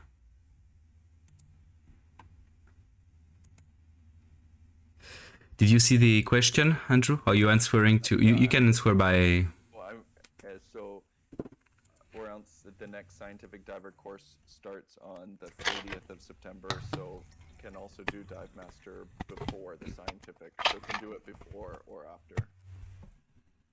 Maybe it's better to do it... Well, they will see with the schedule, but maybe it's better to do it before, so you're a better diver and you can enjoy even more the scientist part, no? Yeah, for sure. Just asking, I don't know. Yeah, no, some of our students choose to do it that way, and it is nice then if they've done Dive Master already, because we're Excusez-nous les amis, là on est en train de parler tous en anglais. Est-ce que vous avez des questions ou est-ce que ça vous inspire des choses? On pourra en parler après en privé, mais ça vous plaît ce genre de sujet? Parce que c'est vraiment un live qu'on a fait dans l'idée pour Ménélas et Stéphanie, mais c'est un petit live impromptu. Bon, il y a de l'anglais, c'est pas évident, mais on voit des trucs cool, non?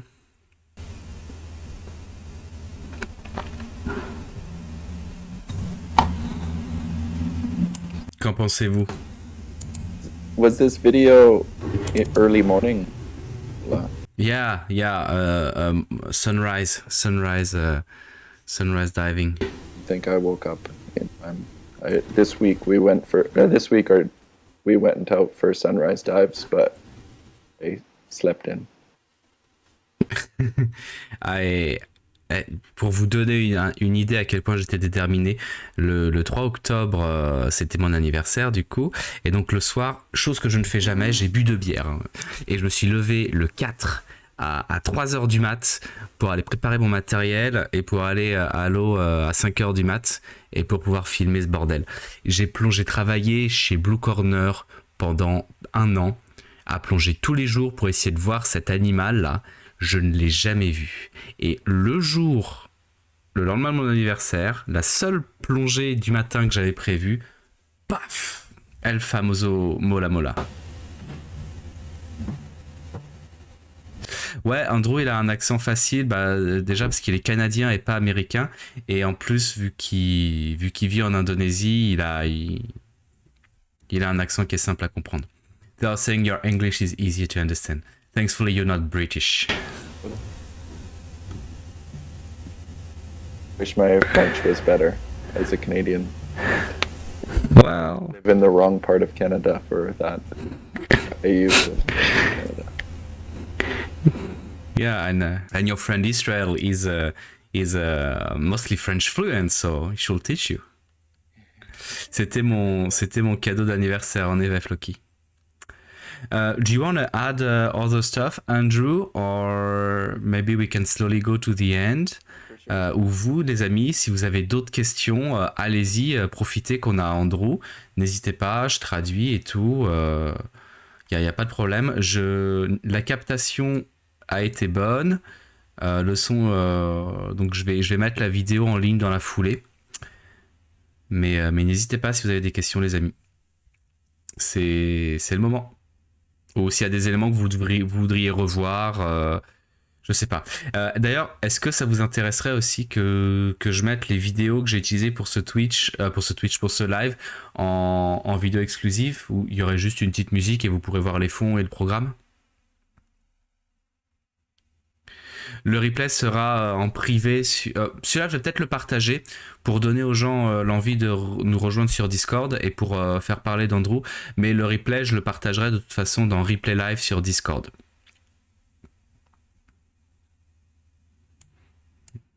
Et d'ailleurs, la personne que vous voyez là à l'image, c'est Cody. C'est l'autre cofondateur de Blue Corner. And let's have a look to the manta.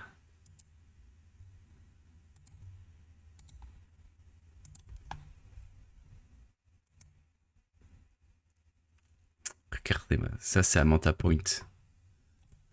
C'est Black Manta.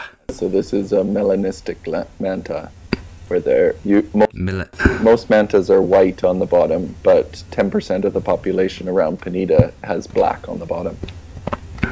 Yeah, she like listening Tokyo Hotel and you know, like death music, like metal. She's a very dark one. You can't understand her problem. How do you call this one? Ça, c'est une manta qui est assez rare. Il y en a que 10% qui sont noires. Normalement, elles sont blanches au niveau du ventre. Donc, c'est déjà un coup de bol de la croisée. Et elle vous dit coucou là de la nageoire. So, there is no much question, Andrew. I assume we are going to the end of the live. Well, Menelas, you have a question, very relevant question. Yes. We usually go to Manta Point during the course about once a week. So we'll see. It's almost certain that we see mantas. Yeah, it's almost certain. En fait, t'as 80% de chance à peu près de voir des mantas. Et si tu fais une formation de 4 semaines, tu vas y aller 4 fois au site. Plus après, vu que tu vas avoir 2 jours de plongée en plus pour ton plaisir, tu pourras peut-être même faire plus, quoi.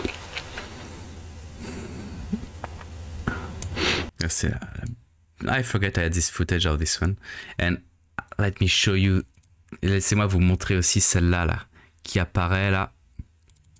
Elle est incroyable. I don't know. I was trying to identify it because it's the first time I've seen this species of shark, and I was quite excited. It was quite big. My video is not good enough to ID it from, and it was a little bit too far for me to see. I have to ask. I have to ask and see if some of the instructors from other dive centers that were diving at the site today managed to get some videos.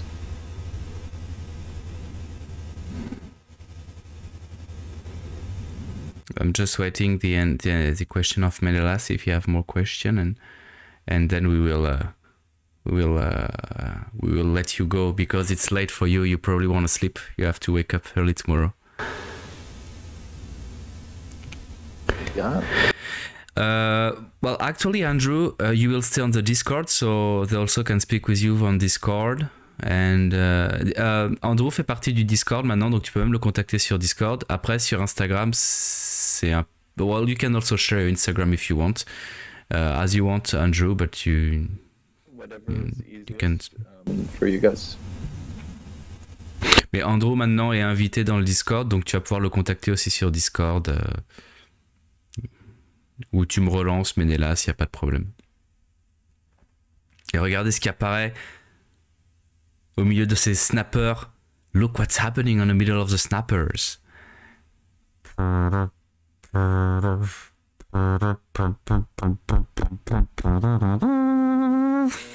nice. With a manta in the middle of the snappers. Yeah, and a DSD on the background. And actually, if it's a DSD, it was way too deep. Et juste derrière, vous pouvez voir un baptême de plongée à 16 mètres.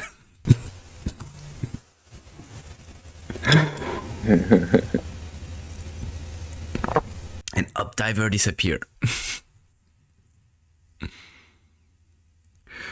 Okay, Andrew, thank you for your time. I will spend a few more minutes on a live for talking with the community, but we can say goodbye to Andrew and thanks for your time. For sure. And yeah, let me know if you have any questions. And I suppose, yeah, you know, our Blue Corner Conservation, we've can reach out directly to us and through you as well. Let me share some link. Can you give me your links and I will share to them. Actually, you can see on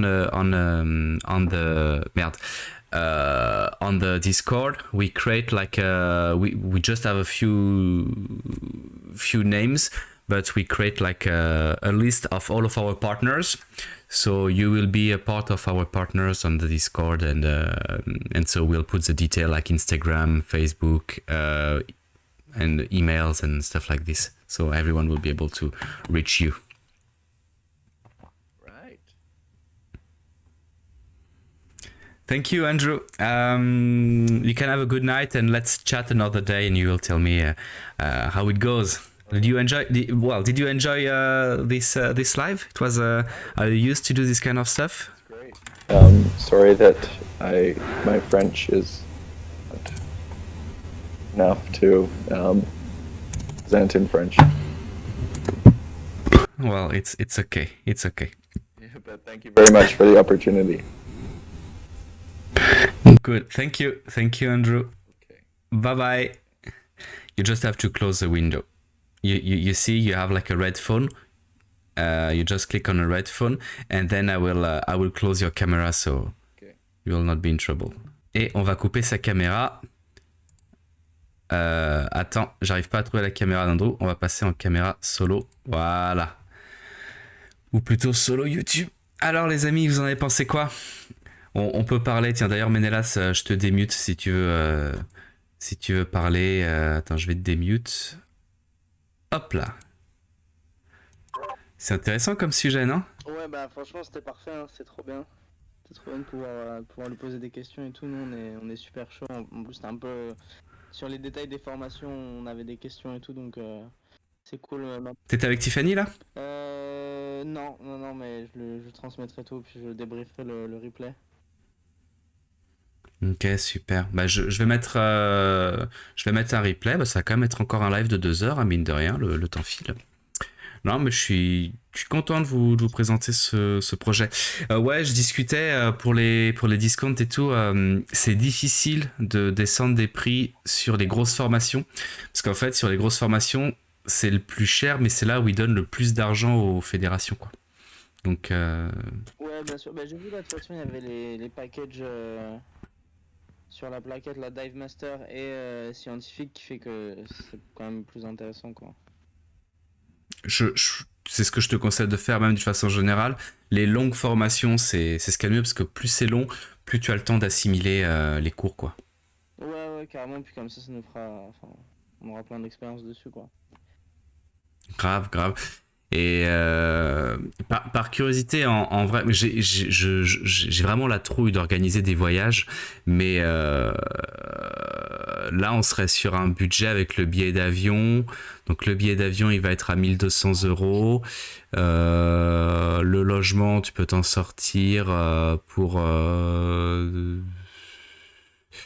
sur 10 jours. Je dirais pour du 250 la semaine. Y en aurait qui seraient intéressés pour faire ce genre de voyage si on s'y penche vraiment. Parce que moi, ça me brancherait bien hein, d'emmener des gens à l'aventure. Pas aussi longtemps que pour toi, Ménélas, parce que cette semaine, ça fait long quand même. Mais tu vois, sur un projet sur 1 ou 2 semaines, et tu vois, moi, je me dis, je me cale un mois là-bas et vous nous rejoignez peut-être les uns sur 1 semaine, d'autres sur 2 semaines. Peut-être ça pourrait être cool, quoi. Noémie, vraiment sympa. Sur quelques jours sur Lembongan. Ah, excellent, excellent, Noémie. Tu pars quand quelques jours sur Lembongan? Ouais, c'est un peu. C'est un petit budget, Paul, c'est vrai. C'est un budget. Partir à l'autre bout de la Terre, c'est un budget. En plus, c'est finalement beaucoup plus cher sur des petites périodes. Tu vois, sur du 1 semaine, 2 semaines que partir comme tu vas le faire, Ménélas, sur cette semaine. Tu peux en fait tu peux beaucoup plus étaler les frais sur cette semaine avec le logement, la bouffe. Tandis que quand tu es sur des temps courts, bah, ça fait une grosse dépense violente d'un coup, quoi. Mais toi, tu y seras, Noémie, du 29 septembre au 4 octobre. Cool, bah tu vas même croiser Ménélas, ce sera rigolo. Et tu vas faire des fun dives du coup?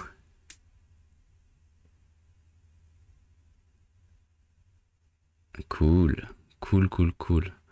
Peut-être que au 4 octobre, Ménélas, tu auras fini ton dive master, tu seras dans la dernière partie où tu peux encadrer. Ce serait marrant que ah, ce serait trop rigolo. Que des gens de la communauté se croisent à l'autre bout du monde. Ah,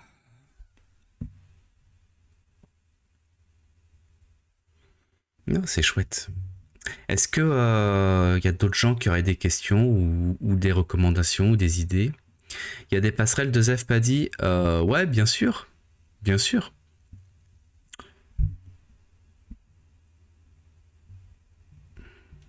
Il y a des passerelles. C'est quoi ton niveau, Gaël, en fédé française?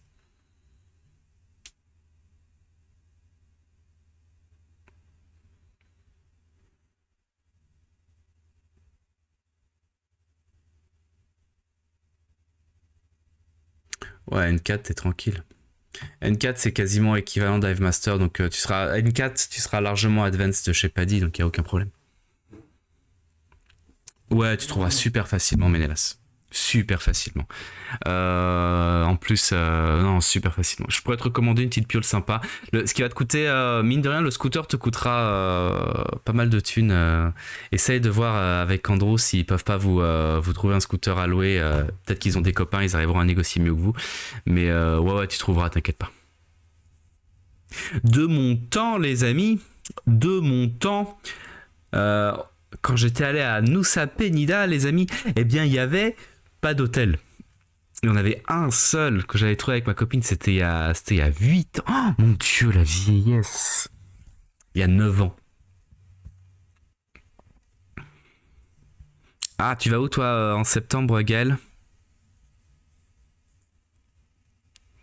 Mince.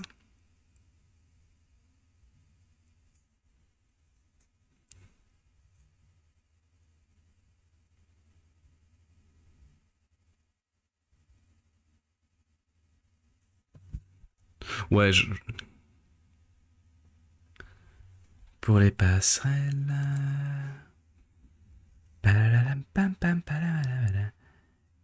MFT.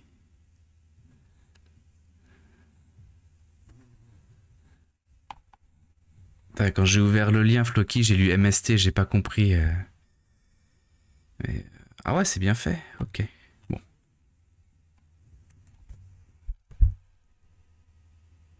Et tu vas le passer où, ton N3, Rec?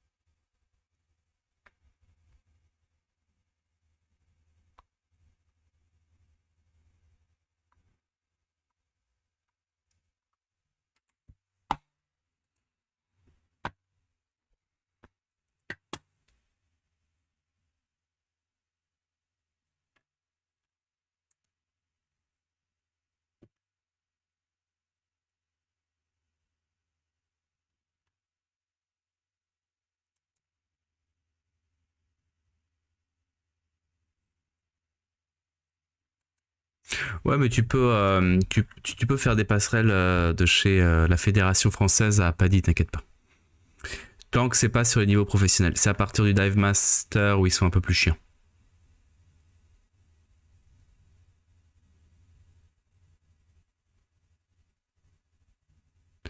Ménélas, dans mes souvenirs, c'était pour les vaccins, c'était juste certaines amibes. Je m'étais pas fait le palu. Je me suis pas fait le palu pour l'Indonésie. C'était juste certaines amibes.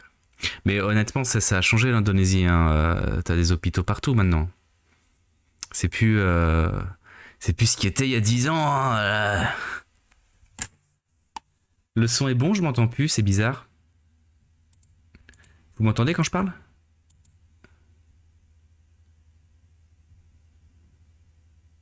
Ok.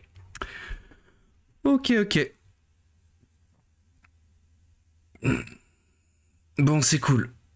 Je suis content, Ménélas, si tu fais la formation avec eux. Tiens, avec Stéphanie. Non, c'est cool. C'est cool. Surtout, n'hésitez pas à... Je pense que je vais partager des petites séquences de ce live. N'hésitez pas à parler du Discord autour de vous. Hein. Quand vous irez plonger à droite à gauche, je sais pas si vous avez vu, on est en train de bosser sur le truc là pour noter, pour avoir des se faire nos propres fiches sur les centres de plongée et tout. C'est cool. Ça avance bien. Je suis content de pouvoir t'aider.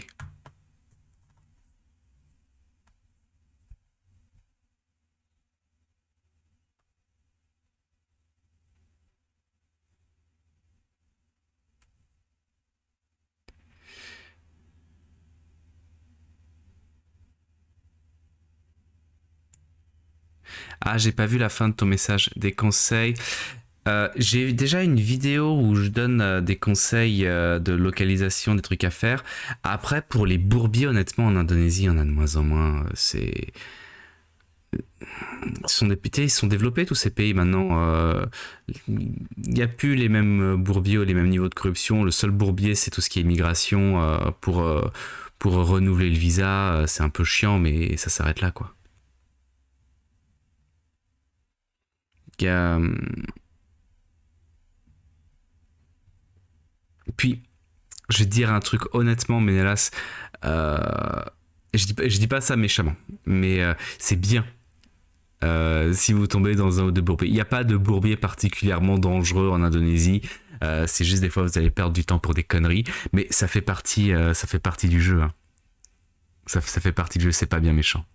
Et il y a des hôpitaux, il y a des médecins de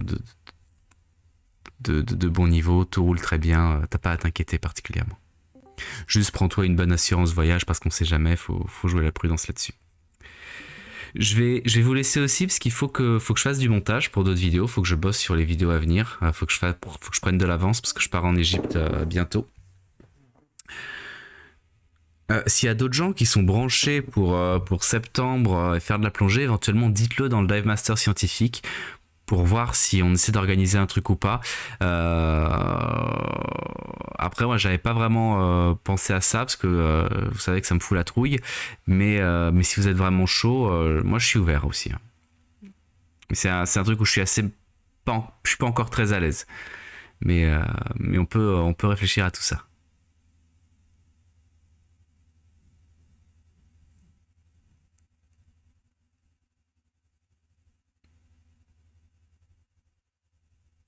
Ah, sur le fonctionnement du club. Je t'aurais dit Bourbier si tu voulais devenir instructeur de plongée à Lembongan sans expérience. Le fonctionnement du club en tant que professionnel, il est compliqué parce qu'on gagne très peu d'argent et c'est très chiant. Mais sinon, au niveau de la formation, c'est un très très bon centre. J'ai été très très bien formé et c'est tout. J'ai pas mieux à dire. J'ai été bien formé. Floki, le budget à prévoir. On est sur du 4000 € à peu près sur le mois. Formation comprise. 2000 € de formation, le billet d'avion il va te coûter entre 1000 et 1200 et après la vie sur place ça va être sur ton mois, ça va être en fonction de ce que tu dépenses entre 600 et entre 500 et 1000 hein. Tu sais, moi je peux tenir techniquement moi à Bali j'ai tenu avec 300 € par mois hein. Ça dépend des modes de vie de chacun aussi quoi. La formation elle par contre elle vaut 2000 $, donc ça va faire 2000 $, ça va faire en ce moment ça va faire 1600 € je pense ou 1700 €. Le billet d'avion ça va être 1000 € à peu près, donc 2007. Sur ton mois en logement tu peux te démerder pour 400 € et puis après en bouffe tu peux te démerder pour 300 voilà, moins de 4000. Et après, juste en voyage plus court, bah c'est le billet d'avion qui fait mal. Après, là, c'est aussi une grosse formation longue, mais c'est le billet d'avion qui pique. Moi, la dernière fois que j'y suis allé, c'était l'année dernière. J'avais mon billet d'avion qui m'avait coûté un peu plus de 1100. Et après, j'avais dépensé sur mon mois 600 € sur place. Je m'en étais sorti à moins de 2000 € pour un mois à Bali. Donc à plonger tous les jours. Mais j'avais quelques contacts, donc je me démerdais pour pas payer les bouteilles ou je payais juste la bouteille. Bah alors pendant ma formation, j'y avais passé 30 jours de formation et après j'ai bossé pour eux pendant un an. 10 mois à peu près. Une dizaine de mois. J'avais fini par démissionner parce que c'était difficile financièrement. Et j'arrivais plus. J'étais épuisé. Mais j'étais pas épuisé à cause de Blue Corner, c'est que j'étais plutôt en fin de cycle de vie. J'avais passé beaucoup de temps en Indonésie. J'étais fatigué pour des problèmes personnels, mais qui n'étaient pas relatifs à Blue Corner. C'était plus, moi j'étais fatigué. Mais ça a été ma première expérience professionnelle en tant qu'instructeur. Avec Andrew notamment. Que je porte en réelle haute estime et que je porte dans mon cœur parce que c'est un. Vous savez, il y a des trucs il en a pas parlé, on en parle peu, mais il y a des trucs qui trompent pas dans un centre de plongée. C'est eux par exemple ils forment des locaux. Pourquoi ? Parce qu'ils veulent que les locaux fassent partie du truc, tu vois. Ils veulent enrichir les locaux, ils veulent aussi Blue Corner ça a été l'un des premiers centres de la région à avoir des locaux qui devenaient instructeurs. Ils leur payaient les formations. Ils ont essayé aussi de former des femmes locales. Bon, ça les intéressait pas la plongée les nanas, mais ils ont essayé quoi. Pour une semaine non moins.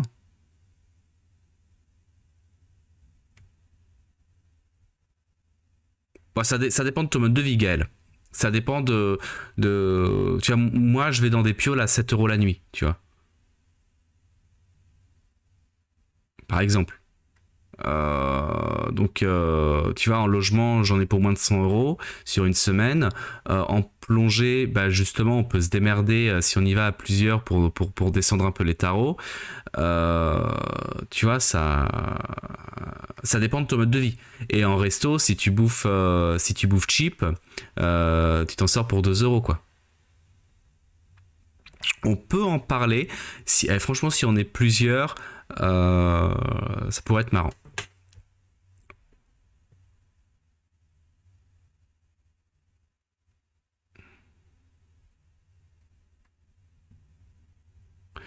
Il y a quelque chose à creuser. Et question tourista, bah ouais, tu la chopes. Faut se laver les mains et faut pas manger trop de légumes. Mais c'est même plus vrai tout ça. Oui, quand tu manges dans la rue assis par terre en mode street food, il y a des chances que tu chopes la diarrhée, mais j'ai chopé la tourista dans des kebabs hein, à Paris, hein, donc. Et le smecta, ouais, ça marche très bien.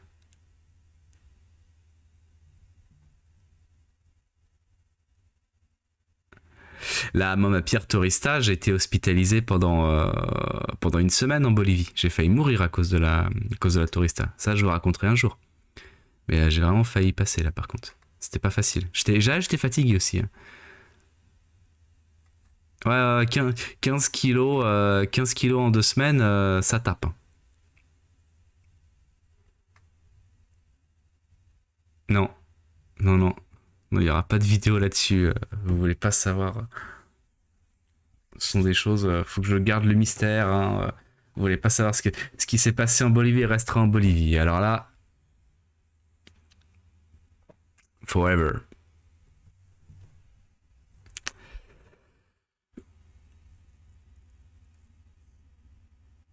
Ah ouais, je fais des bons scores. Bah, à la limite ce que je pourrais faire, c'est que je pourrais rentabiliser un voyage en Bolivie. Tu vois, je vais en Bolivie, je remplis des bouteilles d'eau, et puis après, je les vends. Je fais du dropshipping de bouteilles d'eau du robinet de Lima, au milieu de la forêt amazonienne. Vous allez perdre du poids, messieurs. Ah, vous allez être sec. Énorme, je sais pas, mais sec, ouais. Summer body, ouais. Ouais. Ouais, ouais, ouais. Ouais, ah bah, j'avais quand même une intraveineuse de chaque côté. Hein. Il y avait un côté c'était les médicaments, l'autre côté c'était la nourriture. Donc c'était un summer body particulier. Hein. Ils m'ont fait passer des échographies quand je suis rentré en France. Apparemment, il y a eu des animaux qui ont dansé les maracas. Hein. J'avais tous les Gypsy Kings dans le ventre. Non, non, la Bolivie, c'est l'aventure. Hein. C'est les petits chapeaux, je pense. Bon, allez. Je ne vais pas me perdre en discussion. Il va falloir que je fasse du montage. Si absolument, Rec. Bonne soirée à toi. Moi aussi, je vais vous laisser. Faut que je bosse. Merci en tout cas d'avoir été là. Merci beaucoup. Et puis, j'espère que vous irez plonger avec Andrew. Et je suis content qu'il fasse pas. Ce soir, il y a live. Ouais, ce soir, il y a live. On va se faire un petit live aussi. Mais faut que je bosse. Allez, salut à tous.